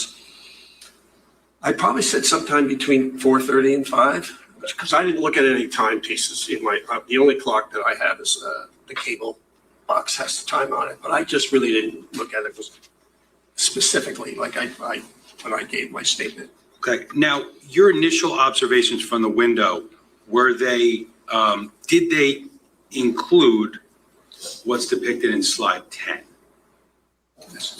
Yes. This car was not there. No, and I'm sorry, that's a good, to be clear, that's a good point. In slide 10, there's two vehicles in the driveway, correct? Correct. How many were there when you made your observations first? Okay.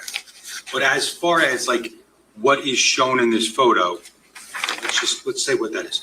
Whose house is this in slide 10, in the majority of slide 10? That's the Caneiro house. And is there another house that's somewhat depicted in that photograph? Yes, that's Marc and Clyde's house. Okay.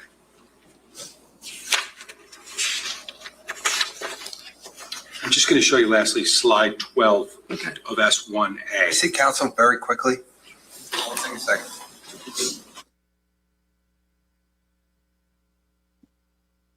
I saw Judge Lemieux leaping through those photographs. I think this is going to be a conversation about clarification to make sure the jury understands the photos that we're seeing. Judge Lemieux really does a good job of making sure that the information being presented is very clear for the jury and that they understand. He also just may have questions about what is being depicted or how the witness is relating. Go back for 1 second. Can I have slide S1A, slide 9 on the screen, please? I'm sorry.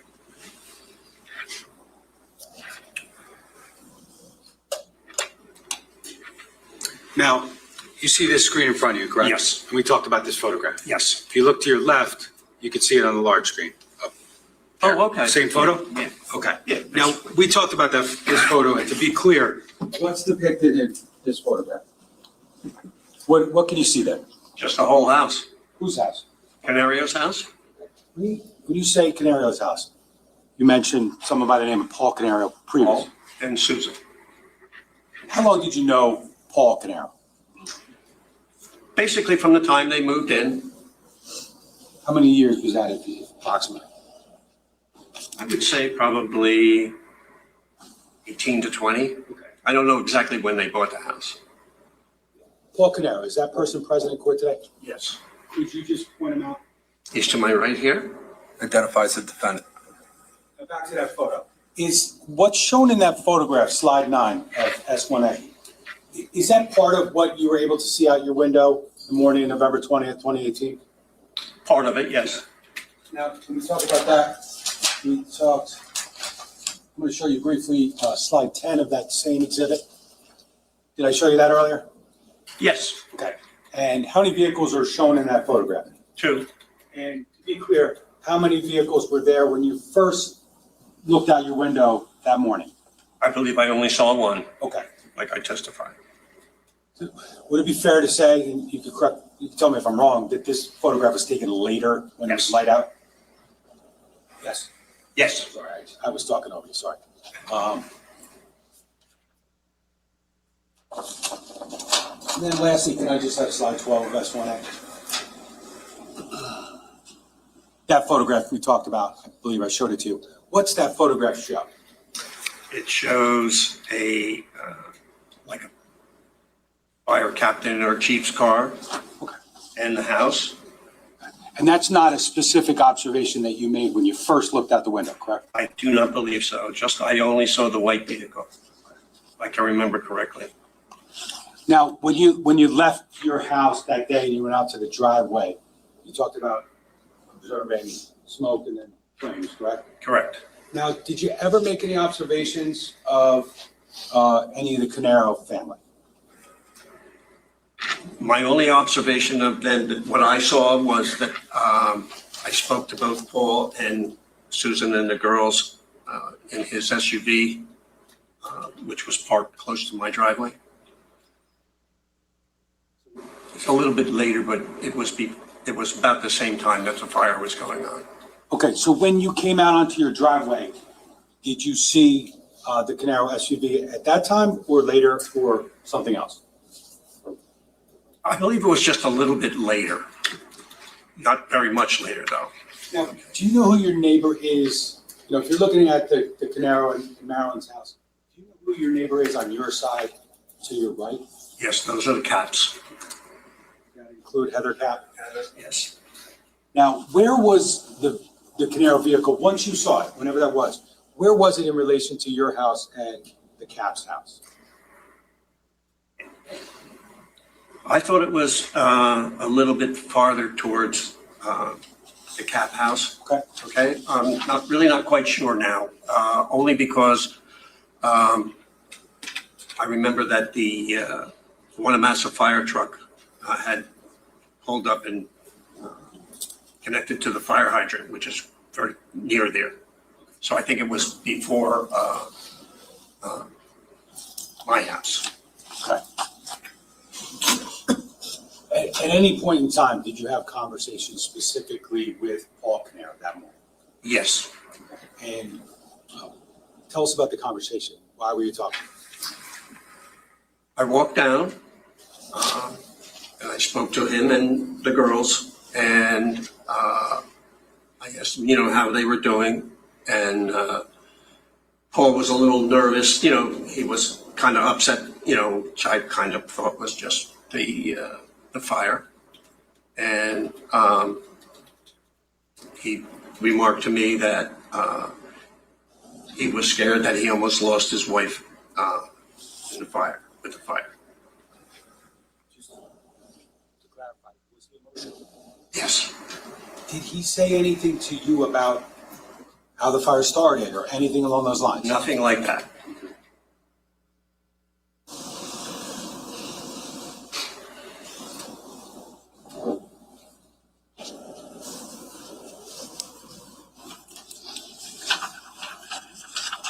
I have nothing further, Judge.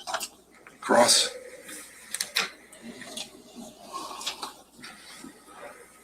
Mr. Harrington, good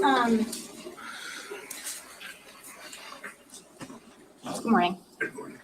Your involvement in this case, going back little more than 7 years ago, you spoke to numerous law enforcement officers. Is that correct? I can be more specific. Let me try to be more specific. Okay. Originally, when all of the police were arriving, there was an officer that you spoke to kind of like in your garage area. Do you remember that? Yes. Okay. And you actually had told him that you were a former firefighter, right? I guess. Okay. And he was a uniformed officer. Yes. I don't know if you remember his name. It was Officer Bones. No. Okay.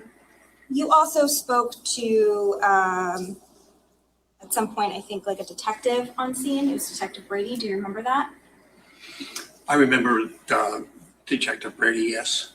And what about Fire Marshal Flanagan? Do you remember speaking to him? I might have. Okay. And eventually, on November 24th, you were interviewed by a private investigator who worked for the defense. Do you remember that? Yes, I think there was one person who came up and spoke to me.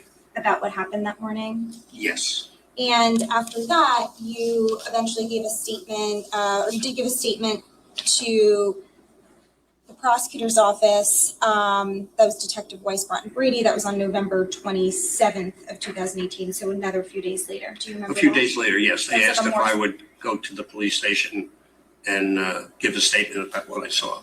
And that was like a more formal typed statement? Yes, Okay, and that was a week later, right?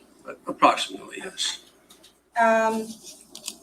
So initially, what you testified to today on direct, if I understand it, is that you're in bed, right? Correct. And you hear voices, Loud voices, yes. loud voices. And those voices were multiple voices? I would say so, yes. Okay. And they were men, right? I couldn't tell you whether they were men or women. Okay. And so do you recall telling the police that they were male voices? Actually, do you recall? If you read it, I can probably remember. Let's go back to this. You previously gave a statement to the private investigator, correct? I talked to him, yes. I wouldn't say it was a statement.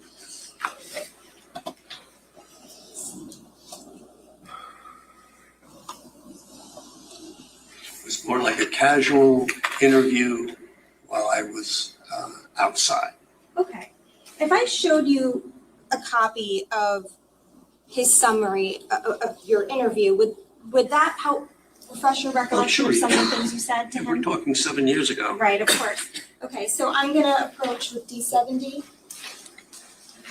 Which I have never seen before. Okay. That's all right. Okay. I just want you to take a look at this Okay. and review it and see if this refreshes your recollection as to what you told the investigator on November 24th, 2018 about who you heard speaking. Okay.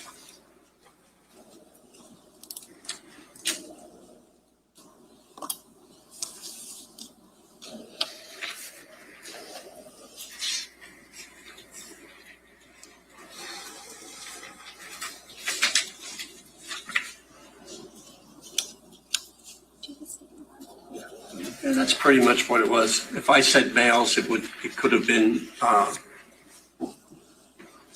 correct. Okay, and again, like you said, you probably remembered a lot better then than you do now. Oh, sure. I mean, time degrades everything. Of course.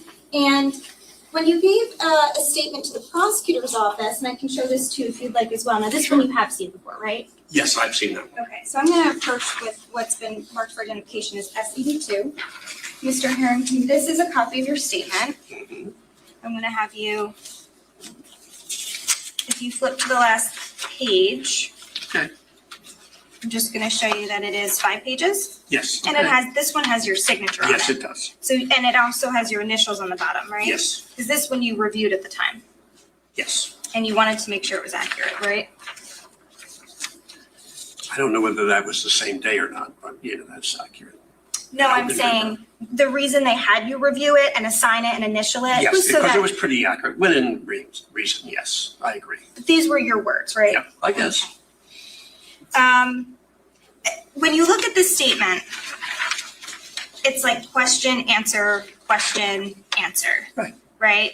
Do you agree that these are the questions that they asked you and these were your answers? If they're written there, that would be what I answered Okay, in the question. so I'm going to direct your attention to here, and if you could just read that to yourself and then just look up. Okay, Okay, I so, see it. so in addition to telling the investigator on November 24th that you heard male voices, you also characterized the voices as male to the prosecutor's office as well. That's correct. Okay. And you said you heard them speaking kind of loudly or, but not yelling, right? Or Oh, there was, to me, it was very loud. very loud. Whether you call it yelling or not, that would be, just how I'm trying to figure it out. But Subjective is no, what you're saying. Yes, it was more than one voice. I said a male voice, but that could have been, It two was male more than one. voices. Okay. And when you heard the voices, you were lying in bed. Yes, that's true. And you didn't hear specifically what they said, did you? I did not. Okay. And then you said, I think, is it fair to say you kind of like fell back asleep for a little while? Well, let me put it this way. I probably just laid down with my head on the pillow because I usually don't go back. Once I'm awake, I usually don't go back to sleep. It might be a light sleep, dozing off back and forth. Again, I understand you're testifying right now to what you usually do. But I'm going to direct your attention once again, just back to, this is the statement you gave to the prosecutor's office, right? Yes. And you told them I fell back asleep. Well, I also said up here that it was a light state of sleep. Okay, so when I say sleep, it wasn't really going into a REM type of sleep. It was just being, my eyes closed, being, like semi-light sleep. I don't know how else to explain it, Gotcha. Any noise, anything. Just to clarify it, I don't sleep very well anyway, so it would only be a light sleep that I'm talking about here. They're not incongruous, okay? They're both the same to me. Got it. So you're in a light state of sleep, and specifically at around 4:30 in the morning, right? Well, yes, because as I said previously, I don't have a watch on or a clock in my bedroom. The only time that I can tell is what's on the cable box, okay? Mm-hmm. So if I said 4:30, maybe I glanced at it and that was the time that I recollected that it was around 4:30. But it could have been later than 4:30, between 4:30 and 5. That's what I said, Okay. I don't know the exact time because I'm not looking at a timepiece. I'm going to try to ask you just a very simple yes or no question, okay? You told both the private investigator and the prosecutor's office the week that this happened that you heard these voices at around 4:30 in the morning. Yes. You did, okay.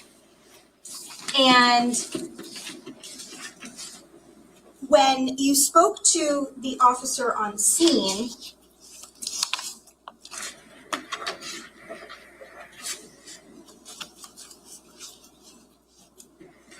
because so let me back up for a second. So you're in a light state of sleep.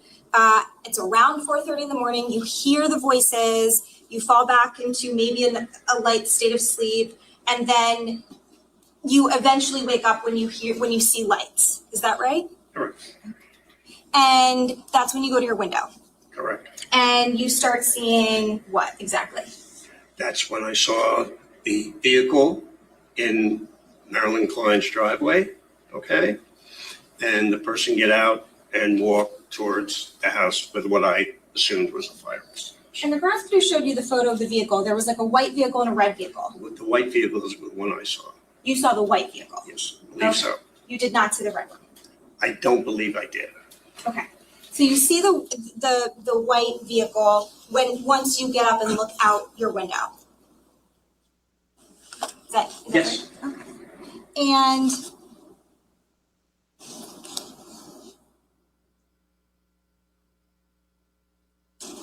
how long after that until you eventually come outside?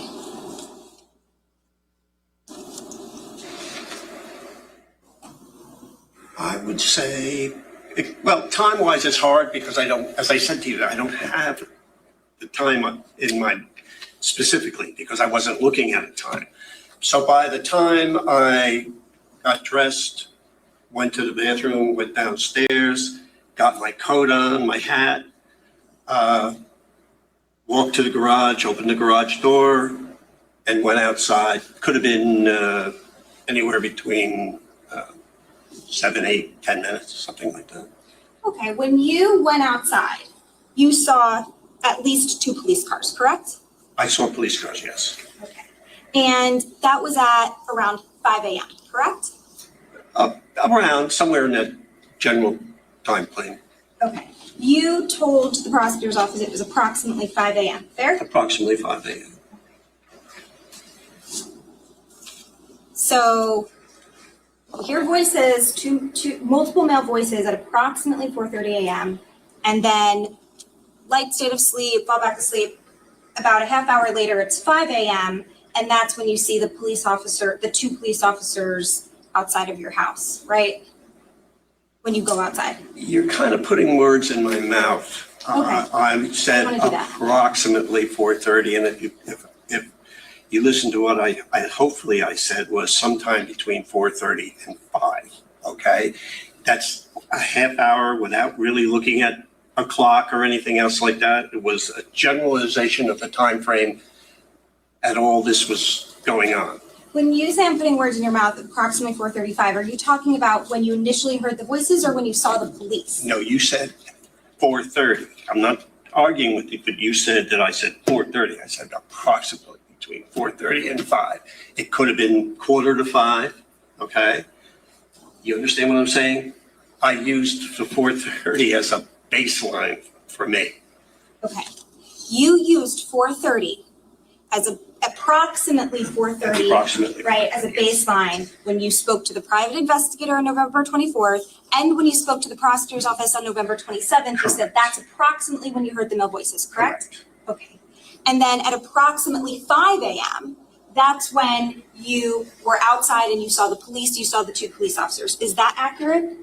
Close. That's what you told the That's what I prosecutor's told them, office. yes, but I'm just saying that's about right. Again, I don't have a clock Can to we go be, by. let's be clear, when we say approximately, we're not talking about to the minute, right? Yeah, that's right. Okay, I'm not putting words in your mouth when I say approximately because we agree that we're talking about within a few minutes at least, right? We're not talking about to Give or the take a second. few minutes here and there, Okay. yes, thank you. All right. And at 4:30 a.m. approximately, Thank you. you did not see any lights, right? No, Okay, you just heard the voices. just the voices. And eventually, when you come outside and you're speaking to the officer in your garage, again, you remember that conversation. I Maybe you don't remember they remember. came up to the garage, yes. Okay. And do you remember speaking with him? Yes, Okay. mostly a general conversation, nothing that's specific that I remember unless you have something that he said. Actually, I do, and I have something you said. You told that officer, right, that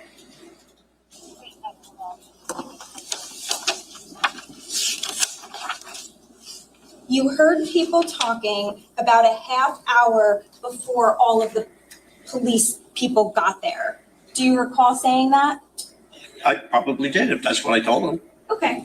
If that's what he said, but again, I'm using, I just don't want you to put me into a time frame that locks me into something when I just told you that I didn't have a view of a clock anywhere, okay?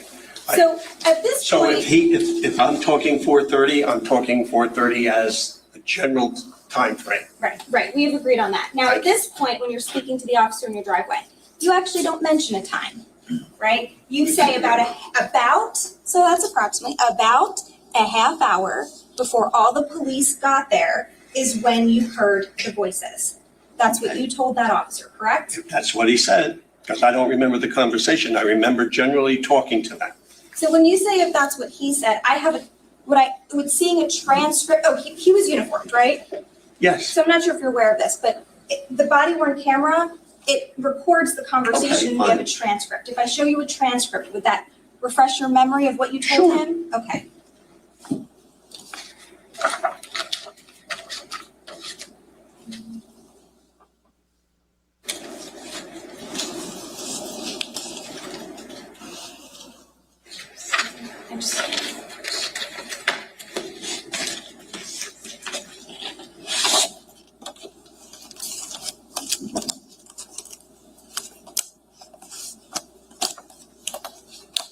Sir, the transcript just documents what is actually on the video. Okay, it's fine. So if the attorney is asking you something and they're saying that that's what's transcribed, that means that it's something that was on the actual recording. Okay. So in saying that, would you have any reason to disagree with that you had a conversation with the police officer? No one's trying to put you in a box. All we're trying to do is confirm with you that you had a conversation, and if Ms. Mastellone is saying this is what the transcript says, any reason to dispute it? All she wants to know is whether that's what you would have said or not, or to help you. Sure. Okay, that's it. I think that's what we're trying to do, and no one's trying to talk you into anything. No, I understand that. And just to move it along, so it's in that vicinity. And again, the timing is what you remember. It's all approximation. We got it. Judge, I was just going to say that the state obviously would stipulate to the accuracy of the transcript. I mean, we create. Of course, that's what I'm saying. So just trying to be helpful here and moving along this particular area.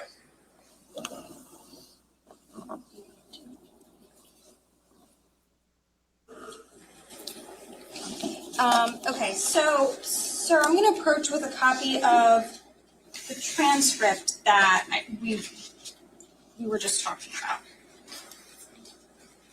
And I'm going to direct your attention. Well, first I'm going to show you the front page, okay? And you'll see there's like a legend. What's it marked as, please? Oh, I'm sorry. This is D102. Okay. There's a legend. Okay. And the legend has like everyone's name and the initials that represent who the person is. Okay. And do you see how JH means John Harrington? That's me. Okay. So what I'm going to do is I'm going to direct your attention to, we're going to start on page 14 of 38. Okay. But we're going to, so your initials start here. Okay. Or this is where the conversation starts. So I'm going to ask that you read this page and particularly this part here. Okay.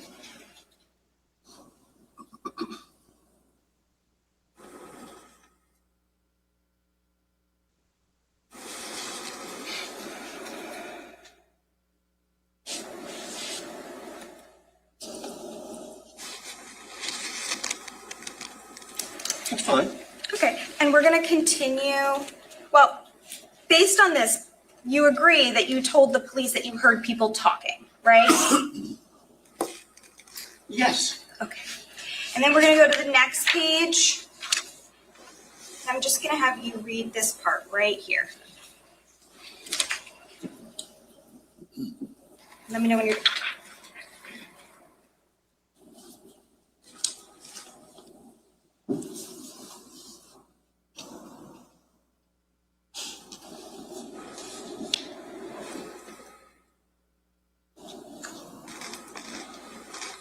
Yeah, no problem. Okay, so during this conversation, you tell the police officer you heard voices talking, and the officer asks you about a half hour before we all got here, and you say yes, and then you say before this all started. Is that accurate? That's what That's what it says. Okay, all right, so.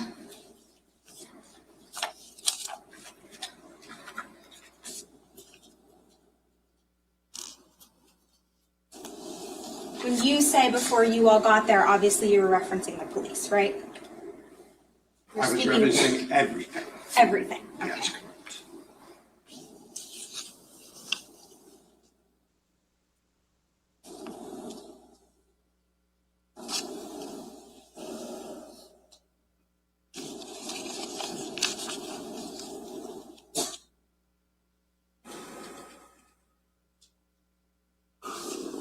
And I'm just gonna ask you, I'm gonna show you, just to orient ourselves.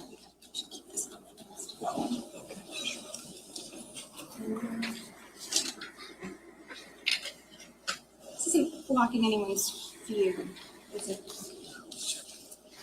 I'm going to put up D1-100.1, which has already been published to the jury.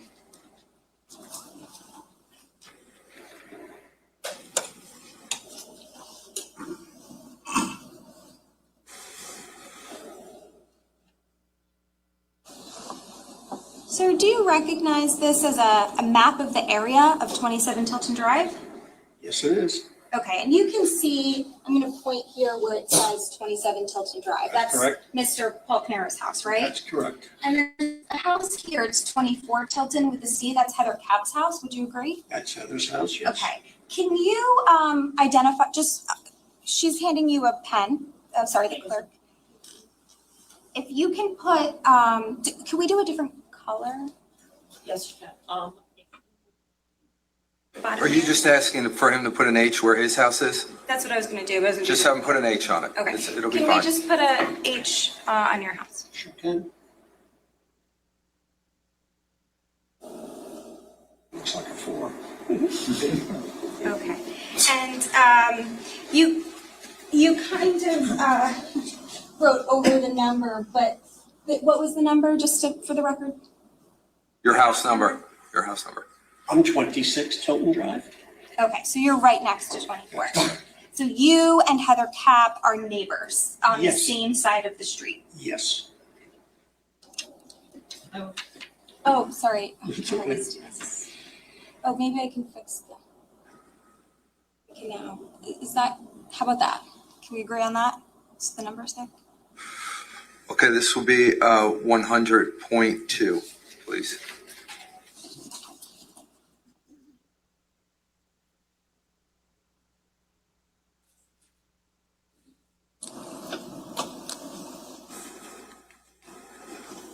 Okay. Am I good?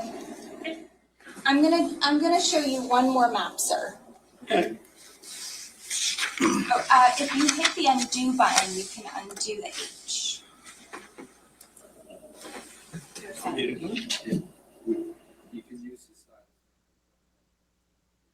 Figure. Nicely done. Perfect, okay. So if I put this photo up, do you also recognize this to be a map of the area of your house? It's not the street view, it's more of like the, I don't know what we would call this, the picture view? Neighborhood? Yeah, this is the neighborhood, right? Yes. Okay. And do you see the house that's circled with a C? Correct. That's I see. what it is. Okay, so that's Heather Capp's house, That's right? Heather Capp's. And you also see 27 Tilton, right? That's correct. Can you circle can you do just an H over your house on this one? Sure. So we know. But maybe, should we do a different color in this one? Because they're like overlapping. It's gonna look weird. It's not confusing. Sure. I can assist. Is that okay? Fine. Sure. No.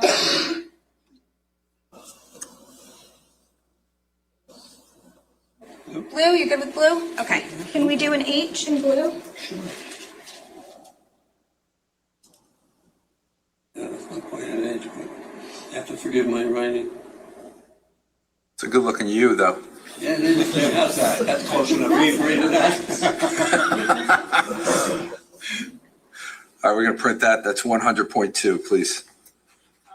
101.2, sorry. My bad. My bad.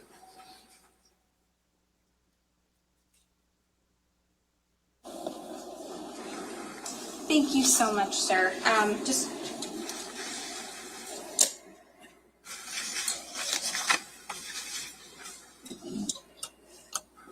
I don't have any other questions. Thank you. Record. No questions, Judge, thank you. Sir, you can step down. Just be careful as you step down. Leave everything else there. We'll take care of it. Thank you. Sure, no problem. Prosecutor. Thank you, Judge. The state calls Officer David Marino. Okay.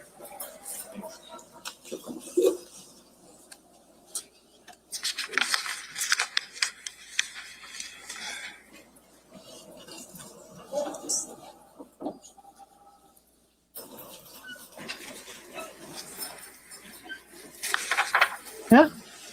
Now we are heading into witness number 8 for the state. I believe this is going to be law enforcement.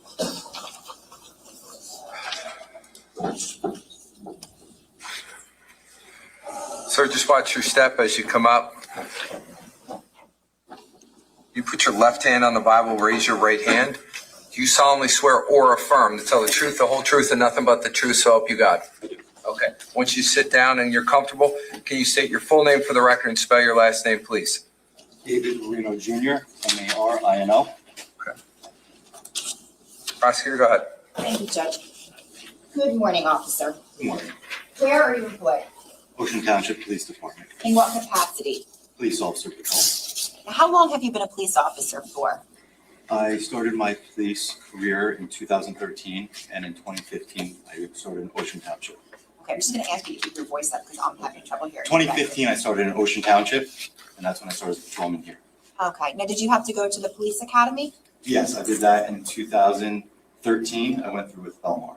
Okay, did you work anywhere after the police academy in your law enforcement capacity? Yes, I worked in Belmar as a class 2, and I have to correct that, it was 2012 I went to the academy.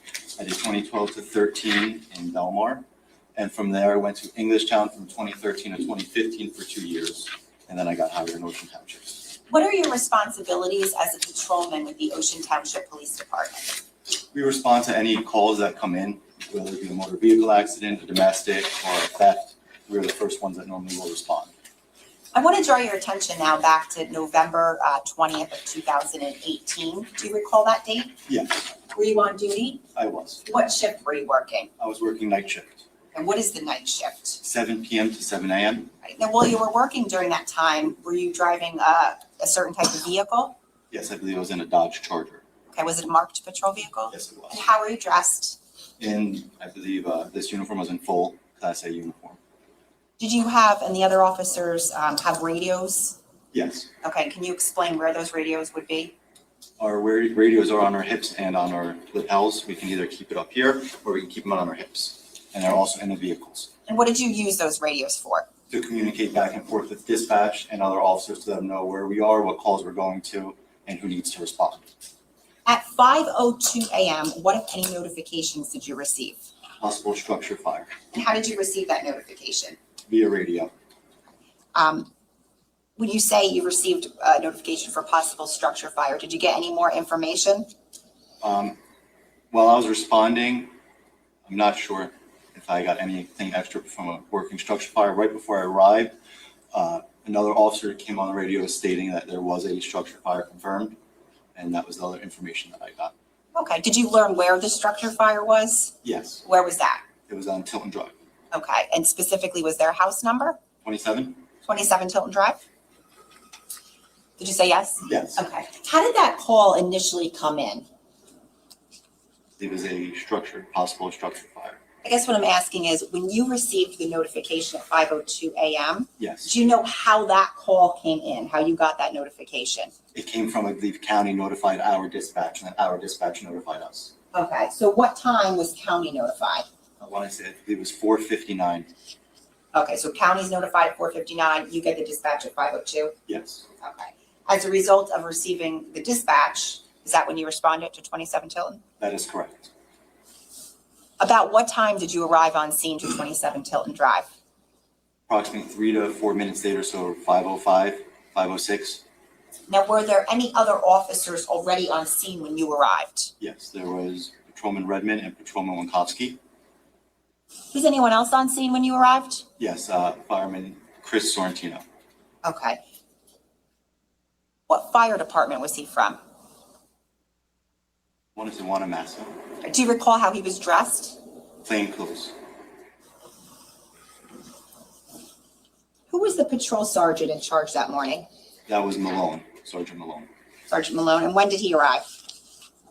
He arrived, I'd say approximately within 5 to 10 minutes when I got there. In that time frame, I would think, 10 minutes. Now, when you arrived, where did you park your vehicle in relation to 27 Tilton Drive? I parked south, approximately a house and a half, 2 houses south of their residence, and I parked on the east side of the road. So if you're facing their house, south would be to which To the way? right. To the right? Correct. And you said you were facing which way?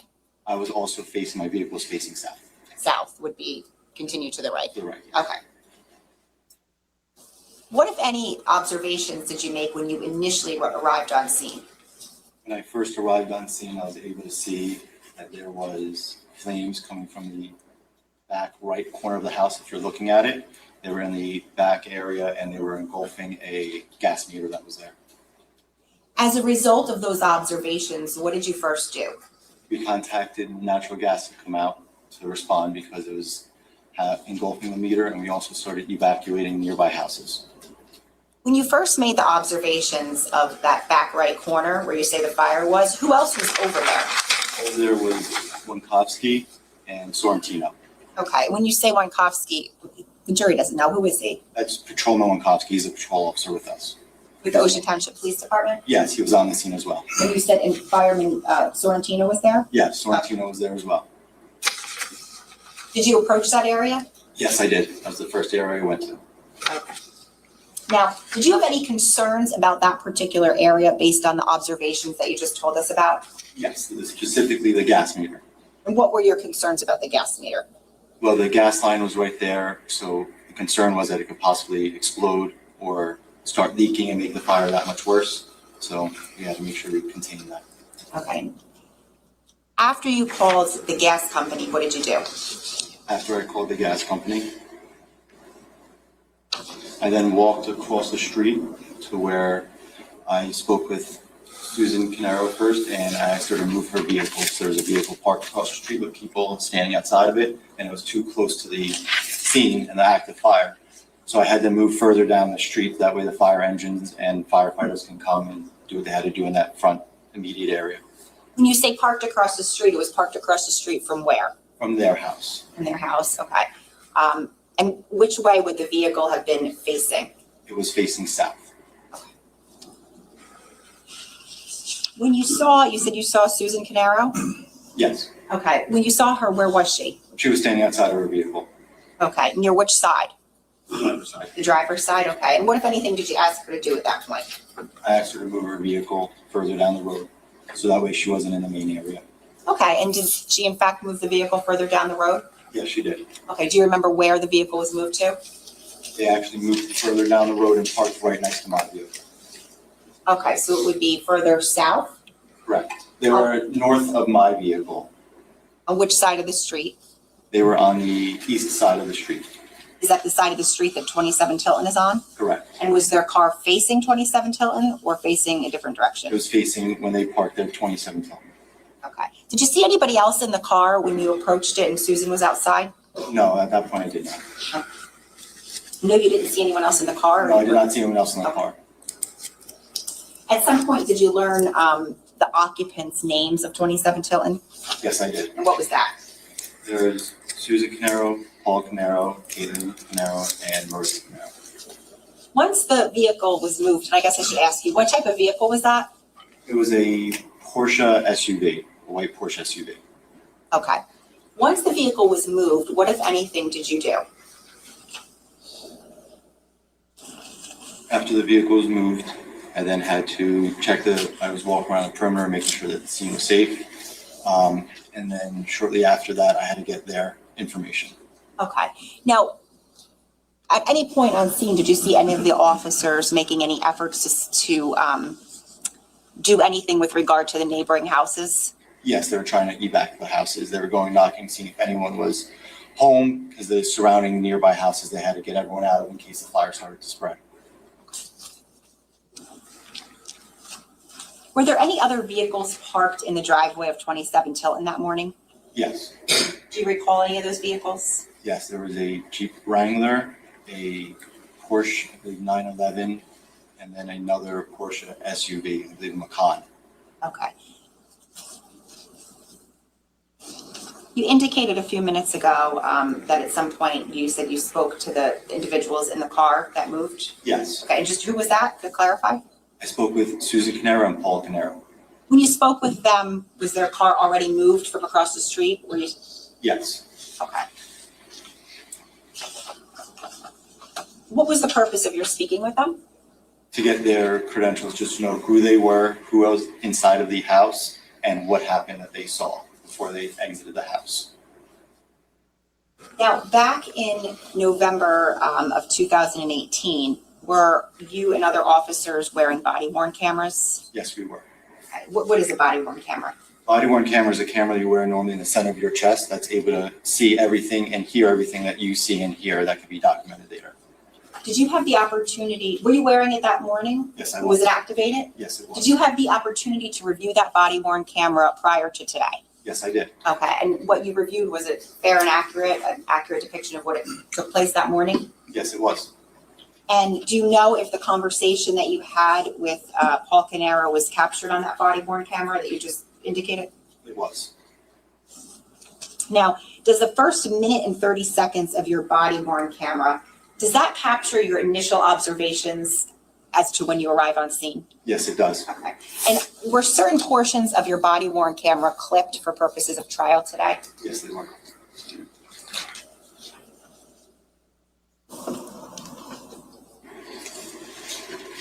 I'm showing counsel what's been marked as S74. This is his body worn camera. Judge, may I approach? Okay. I'm showing you what's been marked as S74. Do you recognize that? Yes, And what is that? that is my body worn camera footage. Judge, the state would seek permission to publish right now the first minute and 30 seconds. Any objection? You can.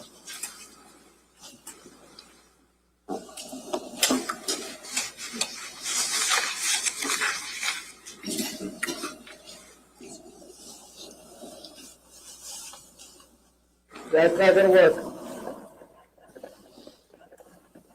That's not doing anything. Can we stop for a second? Let's get the volume correct. Anna, can we turn the volume up? Thank you. I'm with Max. That's not gonna work. Officer, just explain to us, what are we looking at? Right now is when I just exited my vehicle and I was walking towards 27 Tilton. Okay, so just orient us if you could. You're walking toward 27 Tilton. Where would 27 Tilton be? If you look in the top right corner, about midway down, you'll see a little bit of orange. That's actually the residence. I think that's the smoke and the fire that you're seeing right now. Okay, we'll pause at timestamp 0.03. What are those lights back there that you see on screen? Those headlights are the Porsches, the vehicle that's parked across the street. Okay, is that the vehicle you referred to before? Yes, that's the one that Susan was in front of that I had her removed. Thank you. That's not doing anything.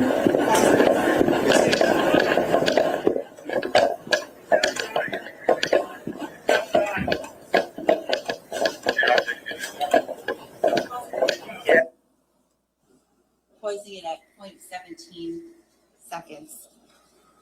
Blurry, but what are we looking at right now in that? If you're facing the screen, the sort of top right corner? That is the back right corner of the house, and that is the fire that you're seeing coming up the side.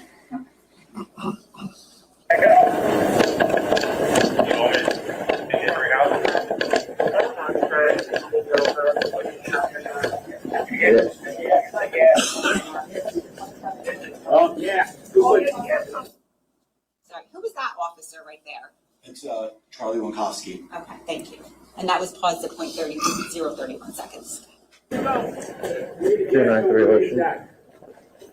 you want me to get them out? Yes, yes. Get them out, we'll get the neighbor. Yeah, I think there's enough. Our neighbors evacuated.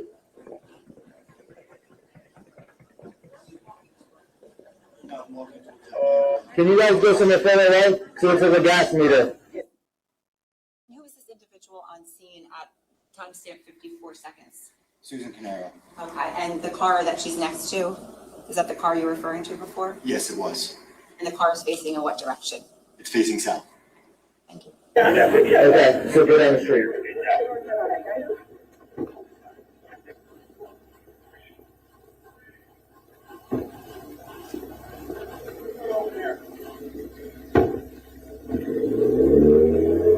Man, go away.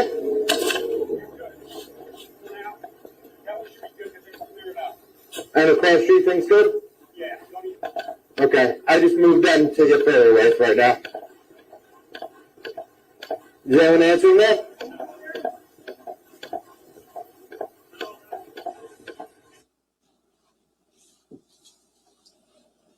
Thank you. Was that the first minute and 30 seconds of your body worn camera? Yes, it was. Okay. Now, what other agencies responded to the scene shortly after that? We had the Oakhurst Fire Department, Wanamassa Fire Department, and several EMS crews, I believe, arrived on scene. Okay. Now, I know you said it before, but did there come a time when you spoke with the occupants in the car? Yes, there was. Okay. And about how much later was that from the time that you arrived on scene? About 9 minutes. Okay. Do you know if that conversation was captured on your body worn camera? It was. Secondly, when you spoke to the occupants, did you speak to Mr. Caneiro? Yes, I did. Okay, and did he make any statements to you? Yes. Judge, at this time, the state would seek to pass out the transcript of S-75, which is the body worn camera, 8 minutes, 20 seconds to 12 minutes, as well as publish that portion. Any objection? Can I just see? Yes, the transcript.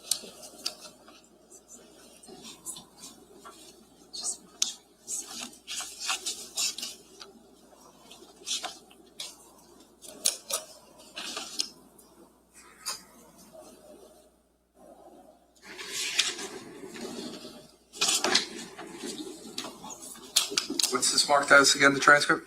S-75, Judge? All right, so ladies and gentlemen, we're going to provide you with a transcript. The transcript is an aid for you to look at, to understand what people are saying. However, it's your responsibility to listen, to watch the video, and you decide exactly what's being said or not said. So if you hear something different than what you hear on the see in the transcript, you actually would rely on your own recollection as to what you're seeing, because the evidence here will be the actual video, the body worn camera. It's not going to be the transcript. Does that make sense to everybody? Yes. Yes, sir. Okay. You can go ahead. We're going to give those out to the jurors at this point. Thanks, counsel, a copy. I could approach, Judge. Sure. Thank you. Also, for the record purposes, the first clip in the exhibits was S74A, which is that first clip. The transcript we're giving out relates to 74B, which is the time frame of 8:20 to 12 minutes.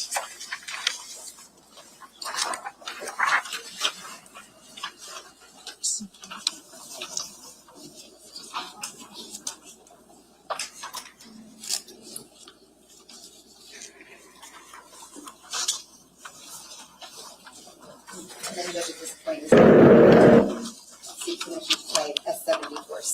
Okay. C or B? I'm sorry, B. Okay, great. Thank you.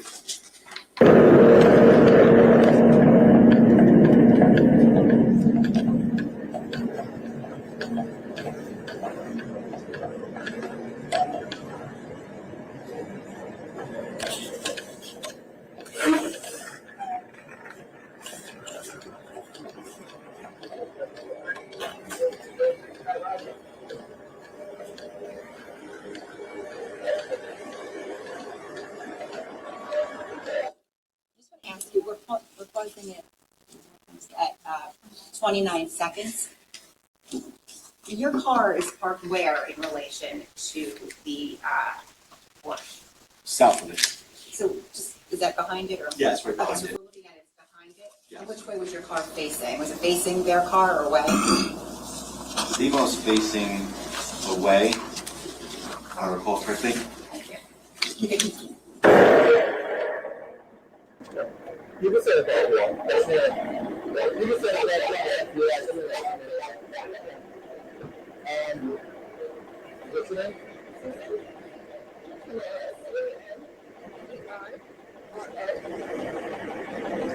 Date of birth? Okay. Phone number?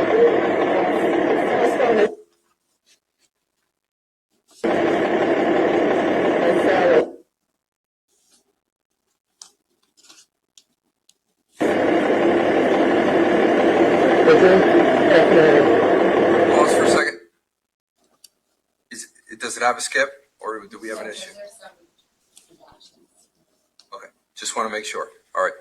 Ladies and gentlemen, let me just deal with that real fast. So if you see something like that on the screen, there may be a legal decision that had to be made, that there's certain areas that would have to be redacted so you would not see that. I don't want you to be concerned about that at all. You should assume that the court had to make a determination one way or another, and it's not for your consideration at all. You're just looking at this as like it's just straight going across, even though it may have been redacted for some reason. Does everybody understand what I'm saying? Yes. All right, thank you. Go ahead. Yourself. Sorry? Yourself?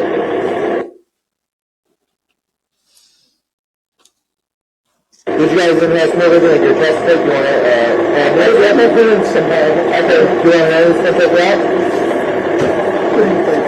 It's like 3 or 4 of them come look at it, see if it's better.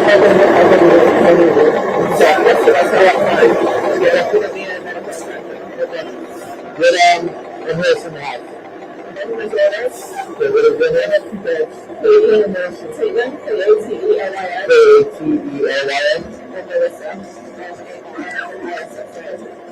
Which Melissa is good with. And Caitlin. Okay, so Joanna, this? You said asthma? Yeah. Okay. I'm pretty sure it's not smoke related. Yeah, no. Okay. So what is that trap that you're sleeping in? Sleeping is in the alarm from the house is full of smoke. I didn't even see the smoke at first. So right away. It was just so quick. Your water's going on out of the house. We don't have some of your shoes.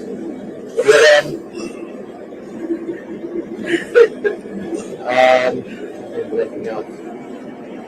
And you didn't see any claims this pattern? Okay, so smoke. No, I got now you got every so that's good as the best. Yeah.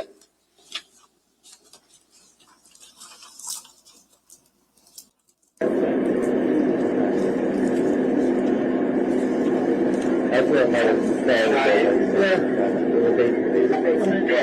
That's why I saw when I came outside, that's what I was waiting for. Is there anything like that?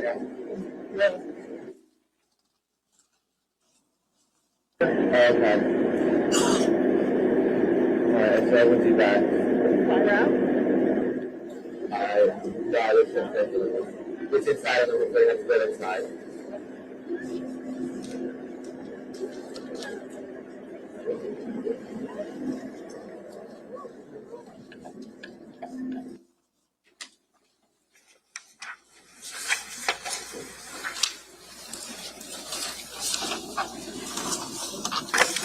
Clarify because it was hard to see. Who were the 2 individuals that you were talking to that we saw on the screen?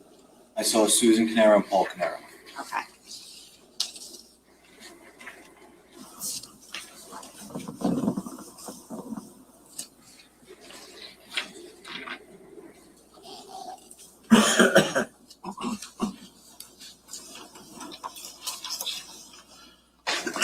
After you spoke to Mr. and Mrs. Caneiro, where did you go? After that, I did walk back to the south side of the house. I was looking at the fire scene that was going on, and was just checking the perimeter. Did there come a certain point in time when your attention was directed to a particular area of 27 Tilton Drive? Yes, there was. And what was that? That was the garage portion of the house that my attention was brought to by Sergeant Jeff Malone. Okay.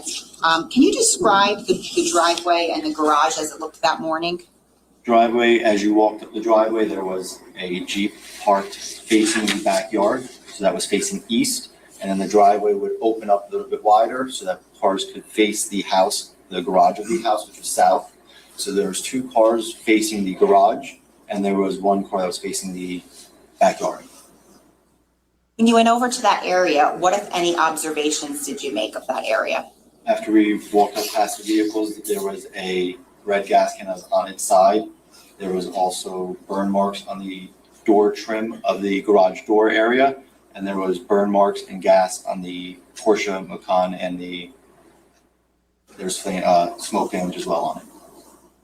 Okay, so if you're over by the garage area, where was the fire that you observed when you initially got there? Where would that be in location to the garage area?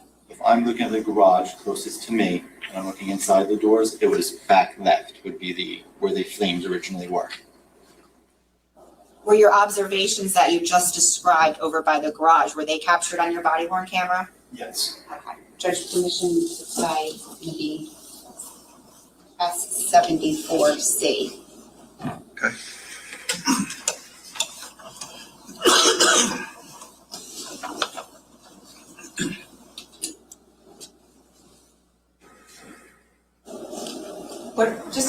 behind us? What are we looking at here? Right now, we're looking at 27 Tilton, where that tree is on the side of the house you're seeing towards the back portion. That actually is, I believe, smoke and fire damage. That is the back corner that was on fire. And whose driveway is that everybody is in? That's the neighbor's house. That's one house south.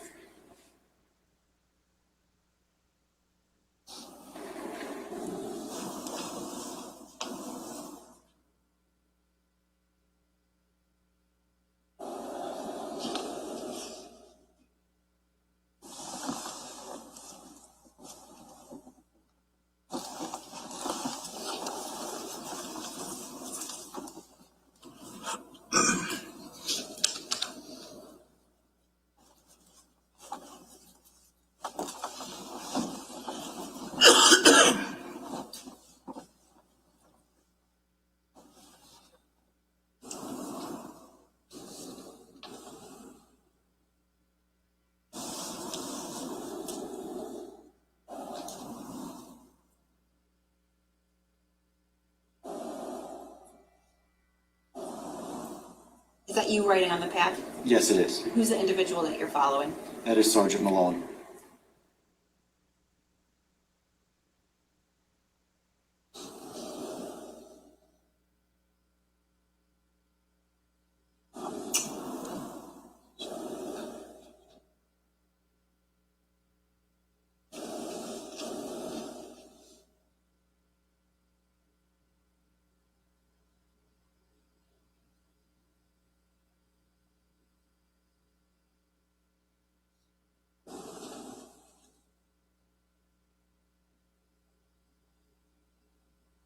Pause it, please.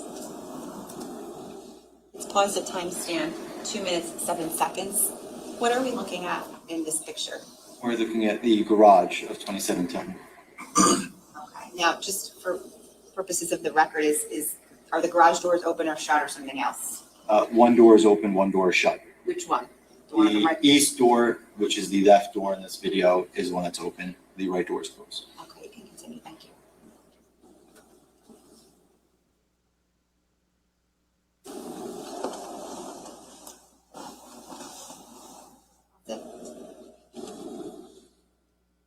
Officer, are you able to identify from this clip, it's 2 minutes and 17 seconds, which car you were referring to when you said the Porsche Macan? The further one in the back, the second vehicle that you're seeing, the SUV. Okay. And what is that red item on the ground? That is a gas can. Thank you.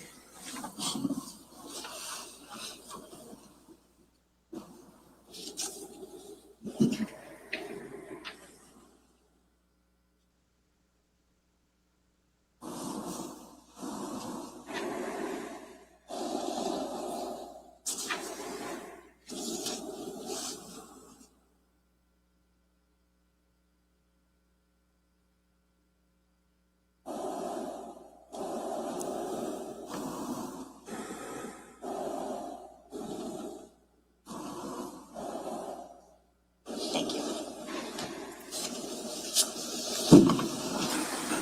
Officer, that area that we were just looking at over by the garage where the cars were, Yes. what if anything was done to that area shortly after you made those observations? After that, we put caution tape up and around it to secure the scene.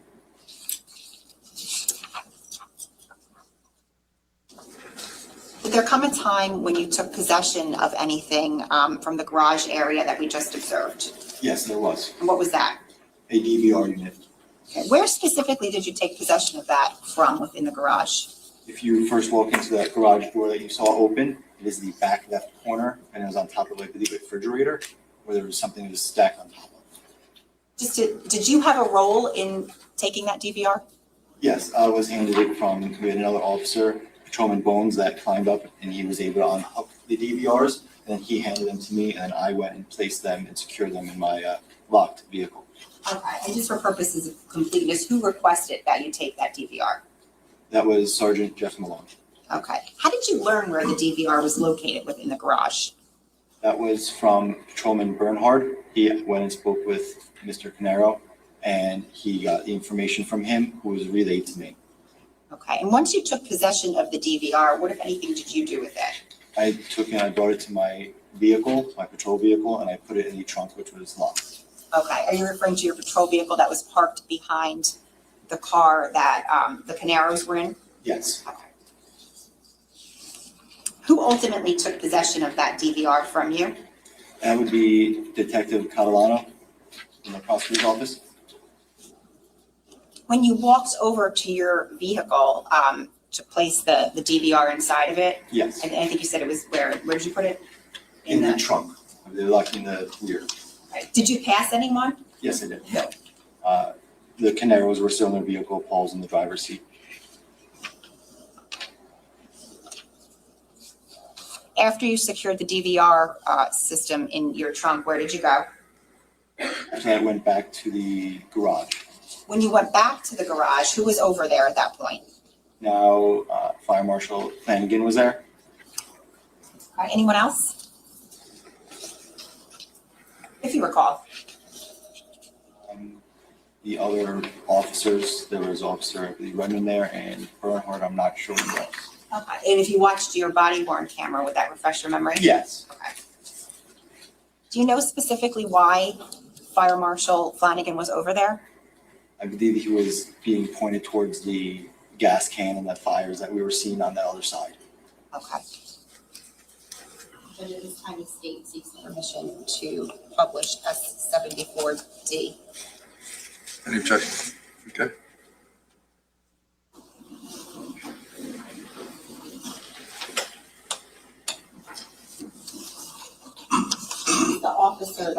The two officers we're looking at to the left and the right, you could To the left is Sergeant Malone, to the right is Patrolman Redmond. And what is Patrolman Redmond holding?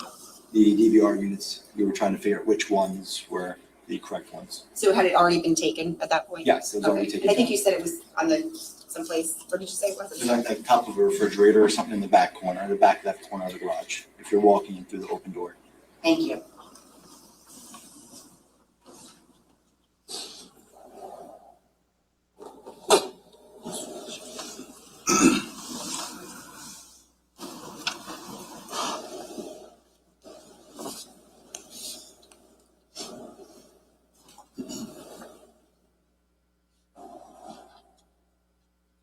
Is he walking?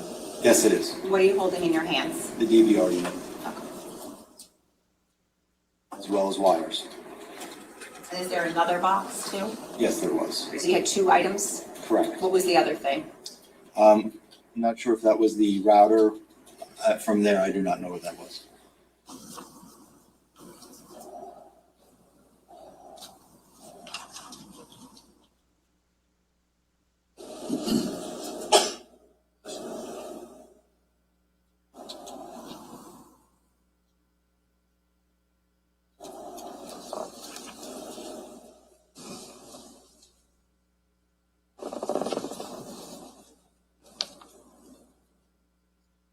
Who is this gentleman in plain clothing? That is Chris Sorrentino. That was the first firefighter on scene.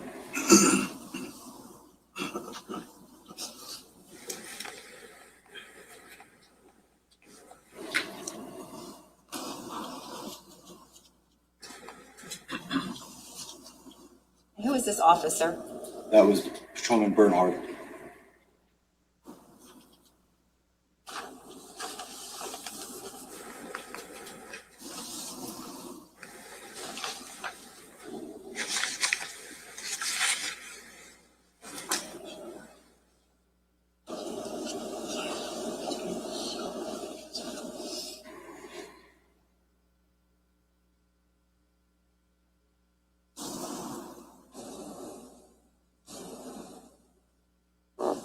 Can we pause it for a moment? We're paused at 2 minutes and 11 seconds. That car, do you see a car in front of you? Yes, I do. Okay, whose car is that? That is the Caneiro's vehicle that they were in. Was it in the same location there as it was when you first spoke to them? Yes. Well, after I got their information, yes.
Is that the trunk of your car? Yes, it is.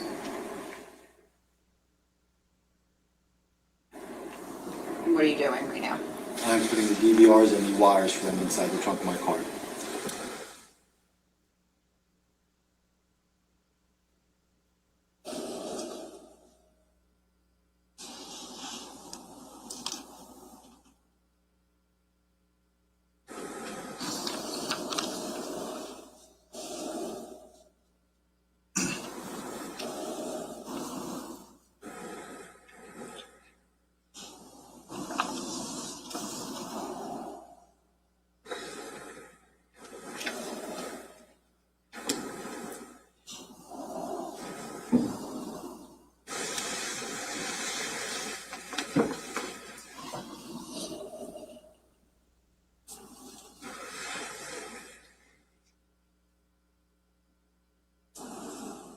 Who is this individual?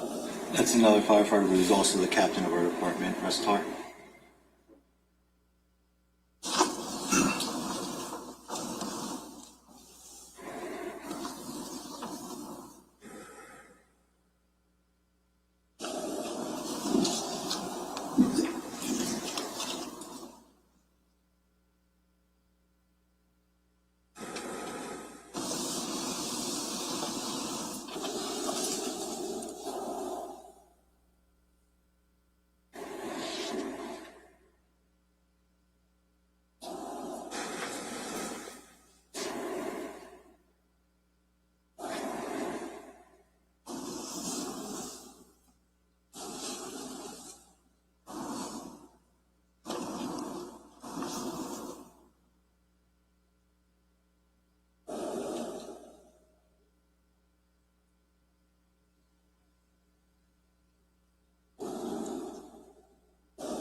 Where are you right now?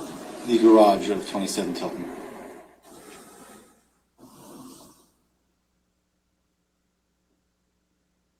Can you pause it? Sorry, can you come back?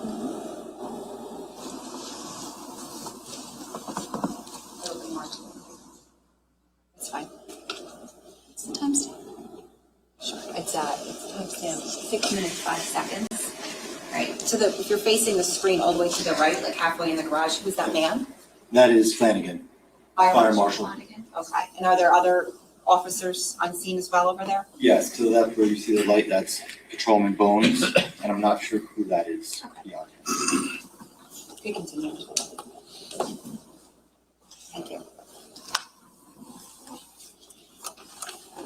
Do you know if Fire Marshal Flanagan was made aware at that point that the DVR had been removed from the garage?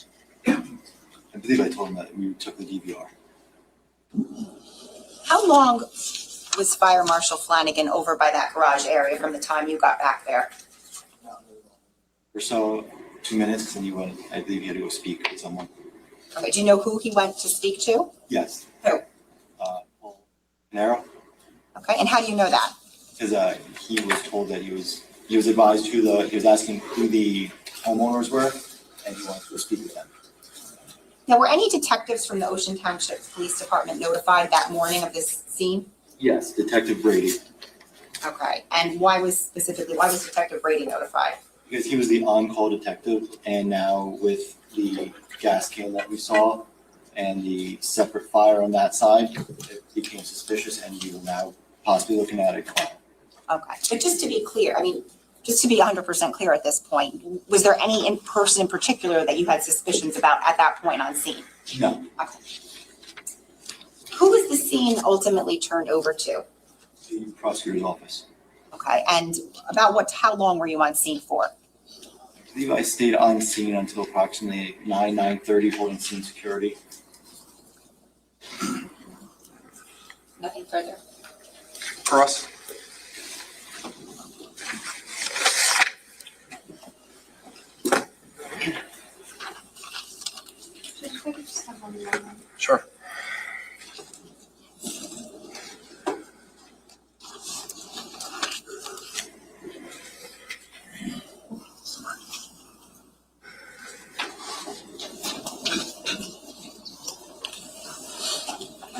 Judge, may I take the transcripts? Is it back from the jurors? I completely forgot. Yeah, just pass them down to the end if you don't mind. And yeah, you can come get them. Thank you. This way. Thanks.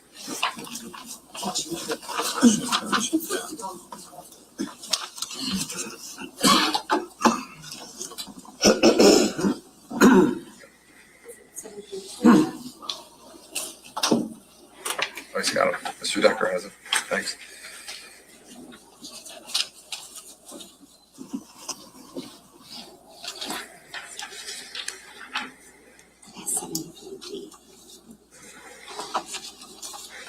Thank you.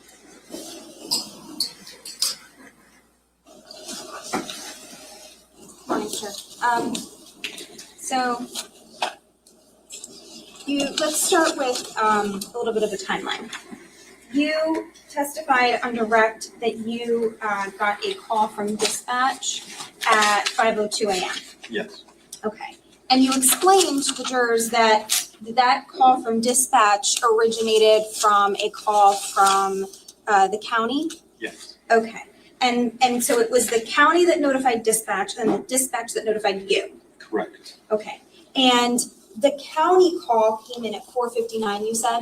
Yes, And once you learned at 5:02 that there was a potential fire at 27 Tilton, you then responded. correct. And I think you indicated it took you about 3 or 4 minutes to get there, so you estimate you got there approximately, let's say 5:06. Yes, in that Okay. time. Yes. And so obviously if the call to the county came in at 5:59 and your call from dispatch came at 5:02, you had no knowledge of this fire prior to that, right?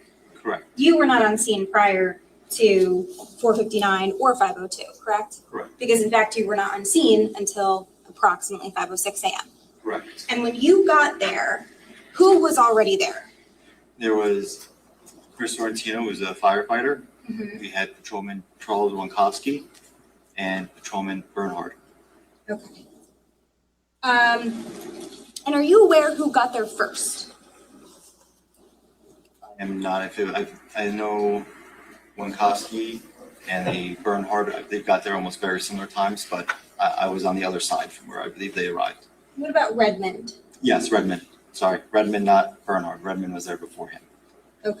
So was Bernhard there before you or after you? After me. That was a misspeak of the names. Yeah. Got it. Okay. So just so I understand, so you get there at approximately 5:06, and the people who are already there Yes. are Chris Sorrentino, Yes. who is a fire from the fire.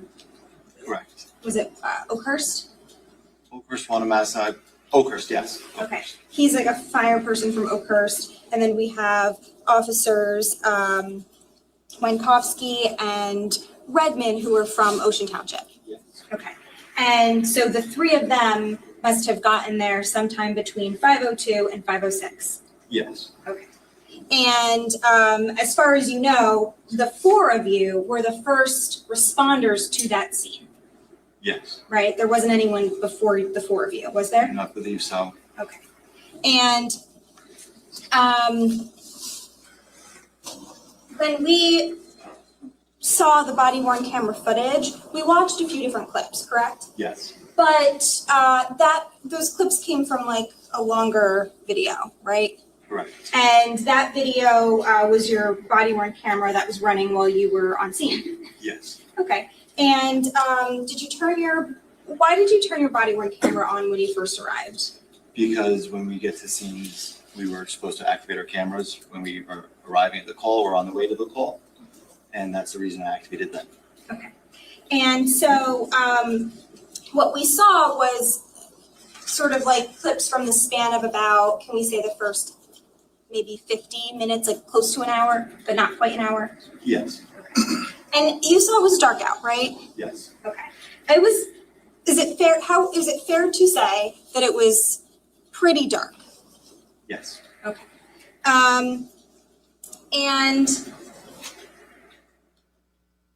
when you had your first interaction with the Caneiros, specifically it was Susan Caneiro, right? Yes, We saw the video. yes, And when we watched that video, what we saw was you were asking Susan to move the car further down the road, correct? yes, Because you were concerned that the car was too close to the scene.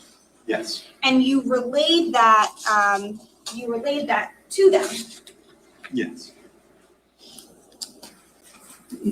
And specifically, what you said to Susan was, can you guys go somewhere further away? Because it looks like the gas meter.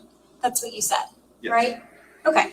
And I don't want to speculate as to what you meant by that, but you did testify that the fire was near the gas meter, correct? And so were you essentially saying you need to move down the road because this is dangerous potentially? Yes, Okay. And so that's why you related to them because it looks like the gas meter. Those were your words. yes, because the. But you didn't actually explain to them in more specifics. You just wanted them to move the car. That was your priority. Yes, So you weren't like, it wasn't, you did not say to them, the fire happens to be near the gas meter. We're worried about that. You just said, it looks like the gas meter, please move. yes, Okay. And now that was your first conversation and it was very brief. yes, It was about another 9 minutes later, I think you said, that you had your second interaction with them. yes, And during the second interaction, that's the one where we had the transcript, the purpose of that interaction was to get what, pedigree information? yes, To make sure they were okay? yes. And that's when you met, did you meet all four of the Caneiros at that point? I didn't speak with the daughters. I only really met with Paul and Susan, who were outside of the vehicle. Okay. And when you met with them, you asked for simple things like their phone number and their date of birth and things like that. Yes, And then you asked, did you guys inhale smoke or anything? Is your chest tight? Again, trying to ascertain whether there were any injuries. yes, And what Paul Caneiro says in direct response to that question is, I hit my hand somehow, yes, okay? And so he volunteers that information to you, right? yes, Okay. And he's letting you know that's the only injury that he's aware anyone has. And you ask him if he wants an ambulance to check him out. And he says to you, I don't know, what do you think? He wasn't sure. Is that fair? yes, And then ultimately,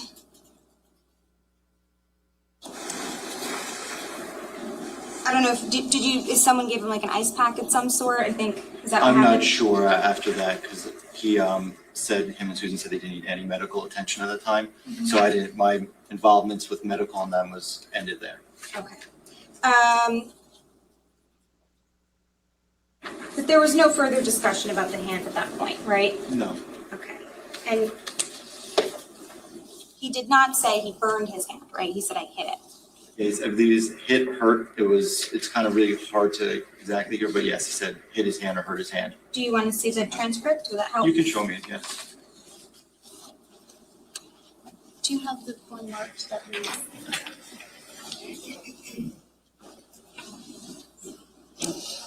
So I'm going to approach with what's been previously marked for identification as S75. And I'm just going to direct your attention.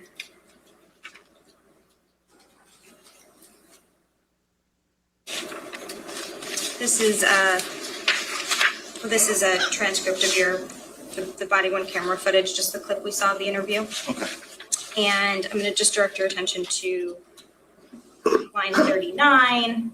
Line 36 is your question about, and then 39 says, I hit my hand somehow. Okay, yep. Okay.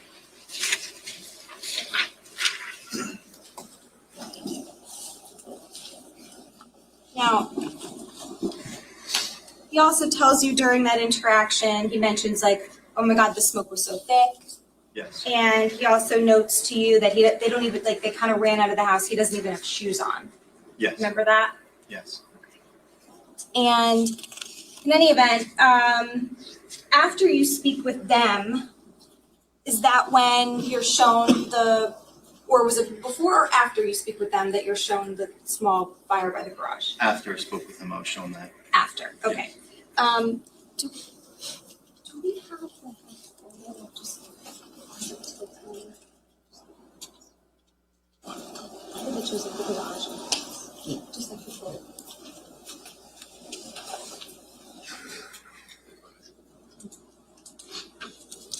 The phone.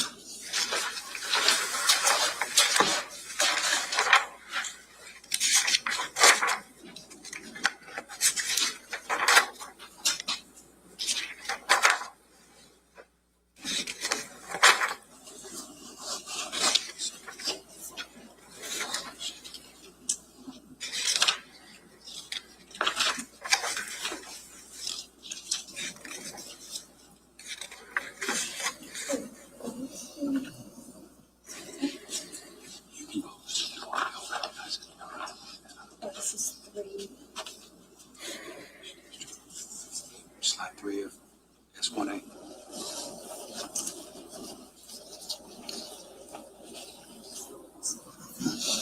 Can we have the back prosecutor's table?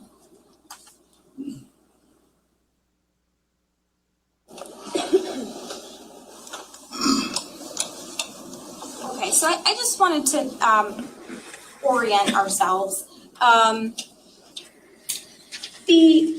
What we can see in this photo is the front of 27 Tilton, correct? You need to tell us what photo it is for the record. I'm sorry, it's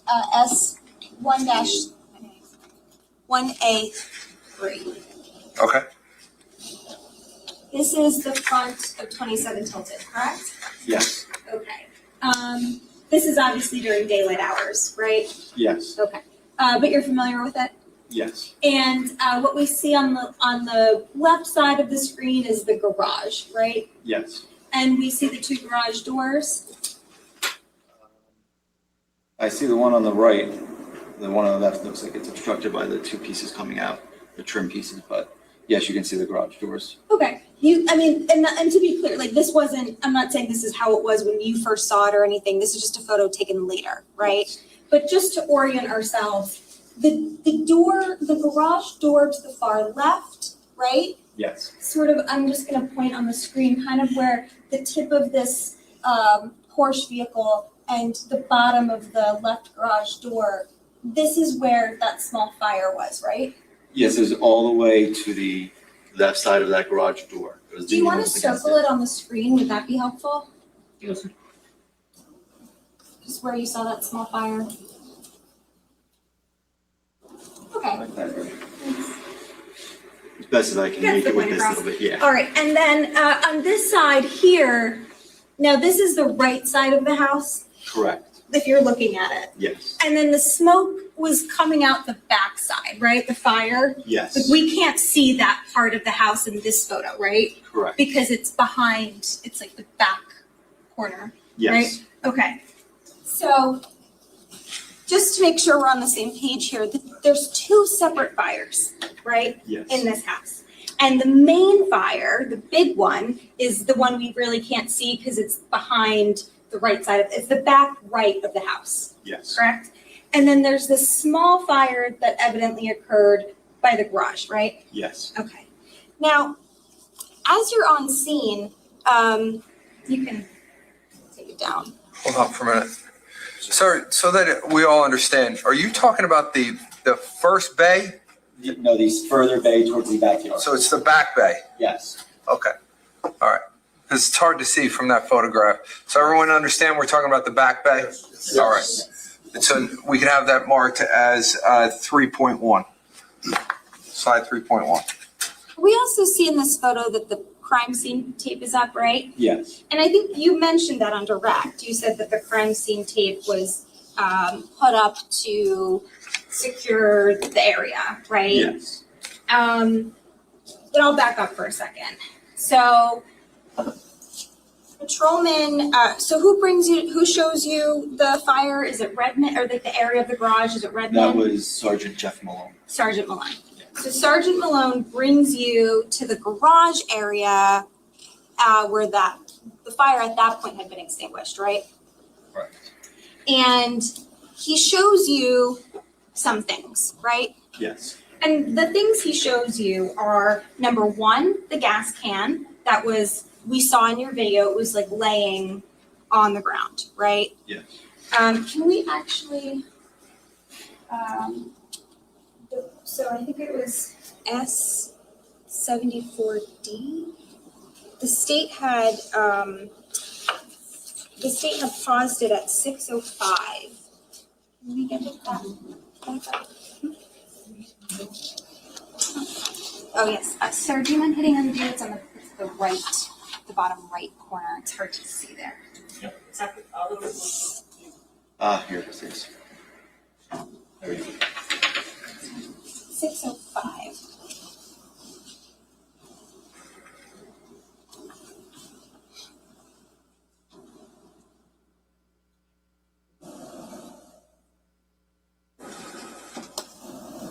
Right there is good.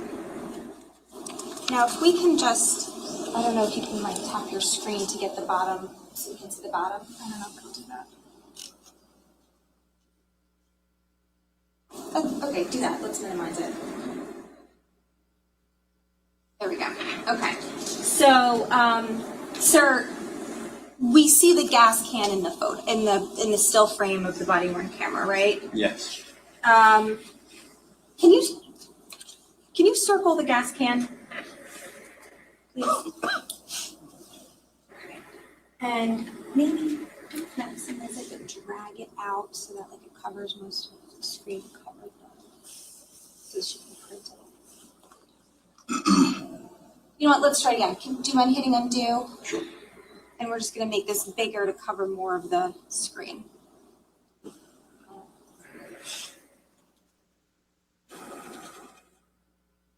You can't like tap in.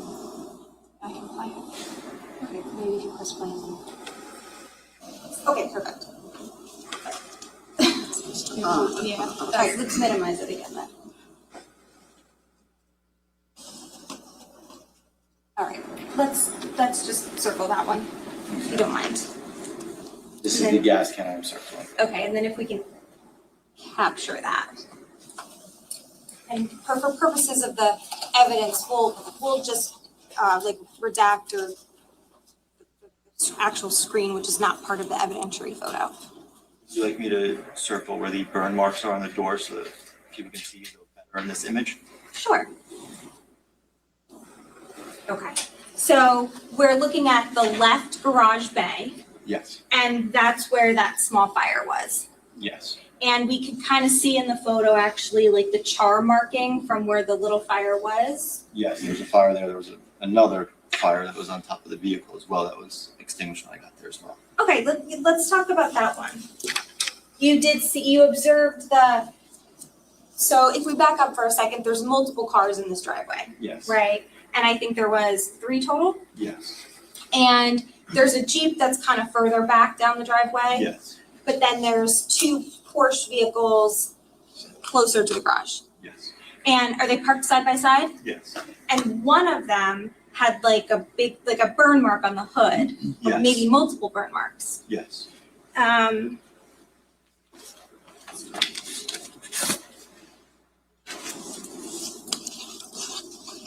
So what we printed with the 2 circles will be a S74 D.1.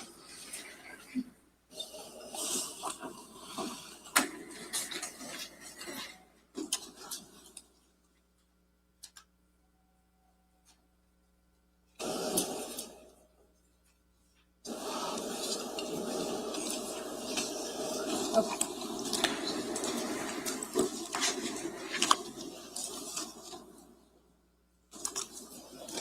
I'm going to show the state what I've marked as D1-200, D1-200, D1-201, and D1-203.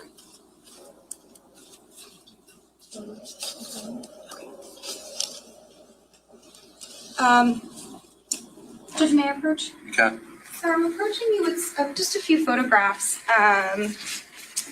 Do you recognize what's in these photos? Yes, that is the vehicle that's parked in the driveway with the burn marks. Is that, we can see in this is D1-200, there's 2 Porsches parked next to each other, Yes. and the Porsche on the right is the one with the burn marks. Yes. Okay. And this is, would you agree, this is the same car in all three? It's just slightly different angles? Yes. Okay. And does this accurately depict what you saw, like the burn mark that you saw in the car? Yes, this depicts the burn marks. Okay. Permission to publish? Yeah, so it's 200, 201, and what was the last one? Is it 202 or 203? It's D-1 for all, and then it's -1, 200, 201, and 203. 203, okay.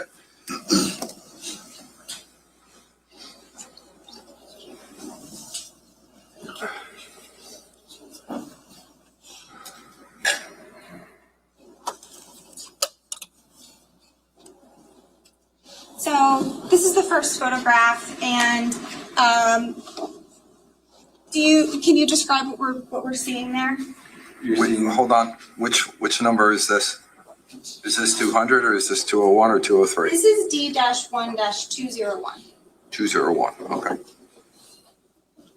Okay, so you're seeing the previous fire damage that was on the vehicle that was extinguished. Okay. By the burning of char marks. This is what you observed when you came on scene. Yes, when I was. Not immediately, but after you spoke to the Caneiros the second time, when it was Sergeant Malone who showed it to you. Yes, that is correct. And then I'm just going to show a zoom out of that, which is D-1-203. Okay, is that the same vehicle, sir? Yes, it is. Just like a little bit more zoomed out? Correct. And we can see the second Porsche parked next to it? Yes, you can. Okay, and then one last photo is the D-1-200. And this photo, again, just a slightly different angle, but you can see there's like the burn mark on the car. Maybe it extends down a little. Yes. Now, these photographs appear to have been taken in daylight. Is that fair? Yes. When you were on scene, was it dark out mostly? Yes. Okay, and you were on scene from approximately, well, initially it was dark out. You were on scene from 5:04 a.m. until 9:30. Is that right? In that range, yes. Not exactly sure if it was give or take a few minutes at the end there, but Okay. yes. Let's say approximately 4.5 hours. Fair? Okay, yes. Okay. It obviously wasn't dark that entire time, but maybe it was dark for the first, I don't know, couple hours? First hour and a half or so before like 6:37-ish, yeah. That's, Okay, 5 to like 6:30 or 7-ish. yes. It was dark. And so there's the gas can, there's the burn marks on the car, there's the fact that the garage door was on fire, right? Those three things so far. Yes. And it was also, so those three things in and of itself were suspicious. Is that fair? Yes. Okay. And what was also suspicious is that there's two separate fires on opposite ends of the house, correct? Correct. Okay. In other words, like normally, if there's one main fire, you wouldn't expect another fire to be in a totally different area if the fire was organic, so to speak. Yes. Okay. And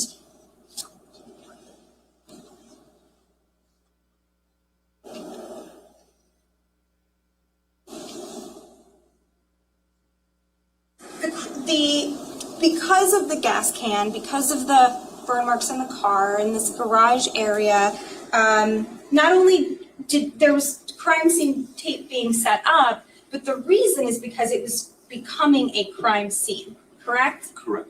And that was happening at approximately 25 minutes into you being there, which was approximately 5:30 a.m. Is that right? Yes. Okay. And so within a half hour of you being there, it's turning into a crime scene. Correct. And the reason why it's turning into a crime scene is because it appeared the fire was intentionally started. Correct. That was a possibility. And so this was, you along with the other officers were starting the investigation at that point. Yes. And one of the things that was also done was to maintain a presence in the area once it was taped off. Yes. And that means that officers were in the area of the crime scene to make sure that it was not disturbed. Right. And can you just explain the importance of not disturbing the crime scene? Like, why would we not want to do that? You wouldn't want to move or disturb the crime scene because you want to see how everything fell or laid and how it was when whatever occurred actually occurred. Okay. And when we saw that video, that it was still dark out and you circled the gas can, approximately, like, it's still dark out. Approximately how soon into you being there was that? Approximately. Within probably the first 20 minutes, I think. That was within the first 20 minutes. When I first got to the garage, yes. When you circled that gas can in the photo. If that was the one with Fire Marshal Flanagan, that was later then. Oh, that was later. Yes, Okay. that was towards the very end of my body camera. That Okay. should be like the 45, 50 minutes. 45. How about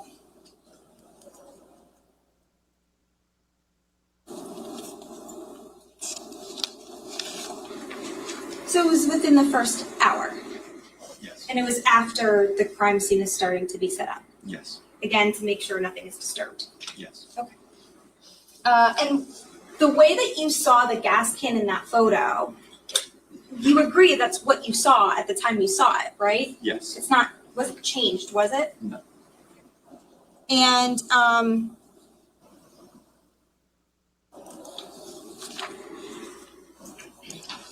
the agencies that ultimately responded to the scene, I think you did talk about it. I'm not sure if you talked about all of them, but just to go through them briefly, there was the Ocean Township Police Department, correct? Yes. And there was multiple police officers, right? Yes. As well as detectives on scene. Yes. And there was also there was Fire Marshal Flanagan, correct? He was the fire marshal from what, Oakhurst or Ocean? Yes, I don't want to say Oakhurst or Wanamasac. I sometimes get those two confused, which fire companies they respond to. But he was from From the Ocean Township Fire Department, yes. like a township fire department. Yes.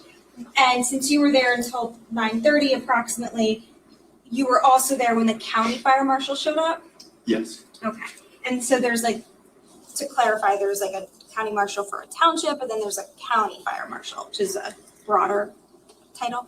I'm not sure how they all work, but I know there's different things in them, but I'm nothing with the fire department, so. Okay. You're also aware that eventually Monmouth County Prosecutor's Office was contacted, correct? Yes. And that was when you were still on scene, right? Yes. Do you know around what time that was? I'm not sure what time they were called out exactly. No. Was it toward the beginning, the end, or the middle I'd of say when you were there? It was within probably the first hour and a half hour, because that's when we called in our on-call detectives, we probably would have let major crimes know as well.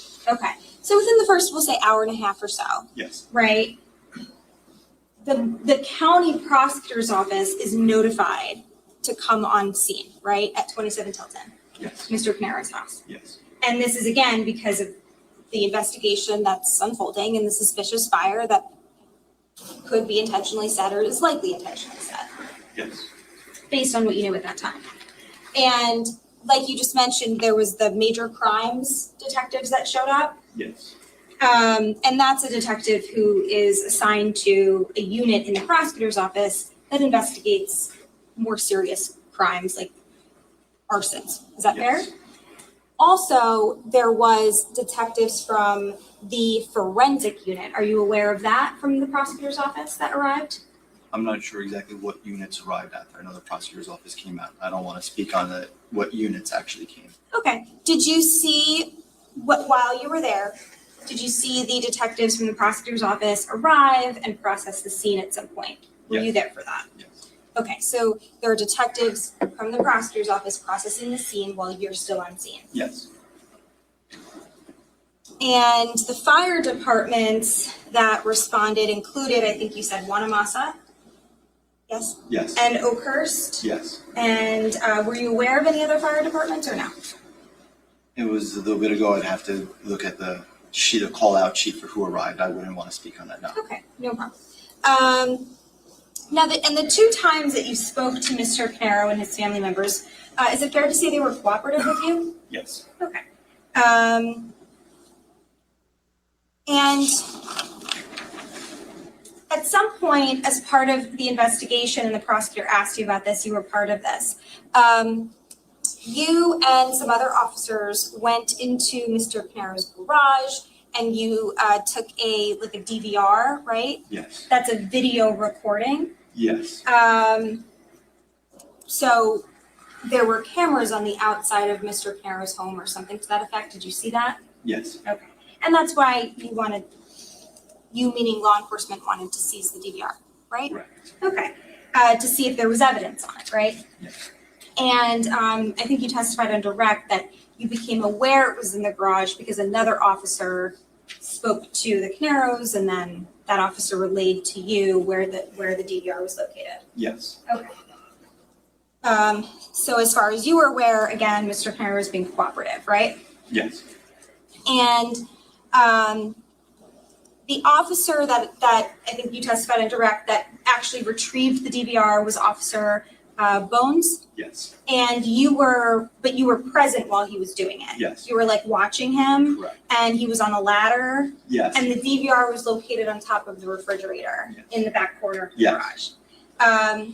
Now it took a while. When I say a while, I'll be more specific. It took about 7 or 8 minutes for the DVR to be removed. Is that fair? about, yeah, And that's because there was a lot of wires and stuff. yes. Is that fair? Yeah, there's Like- wires and we're trying to discern which unit was which because we were looking to see if one was possibly a router or if they were both for DVR units.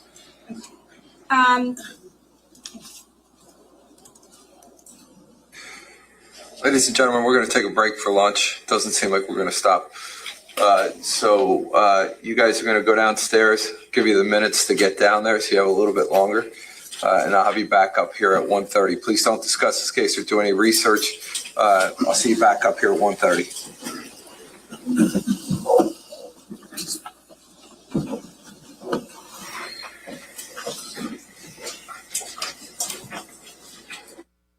Okay. That's it for this morning session. We'll be back after lunch with the second video. For now, that was some interesting and more detailed information that we had about the fire that had been reported, previously.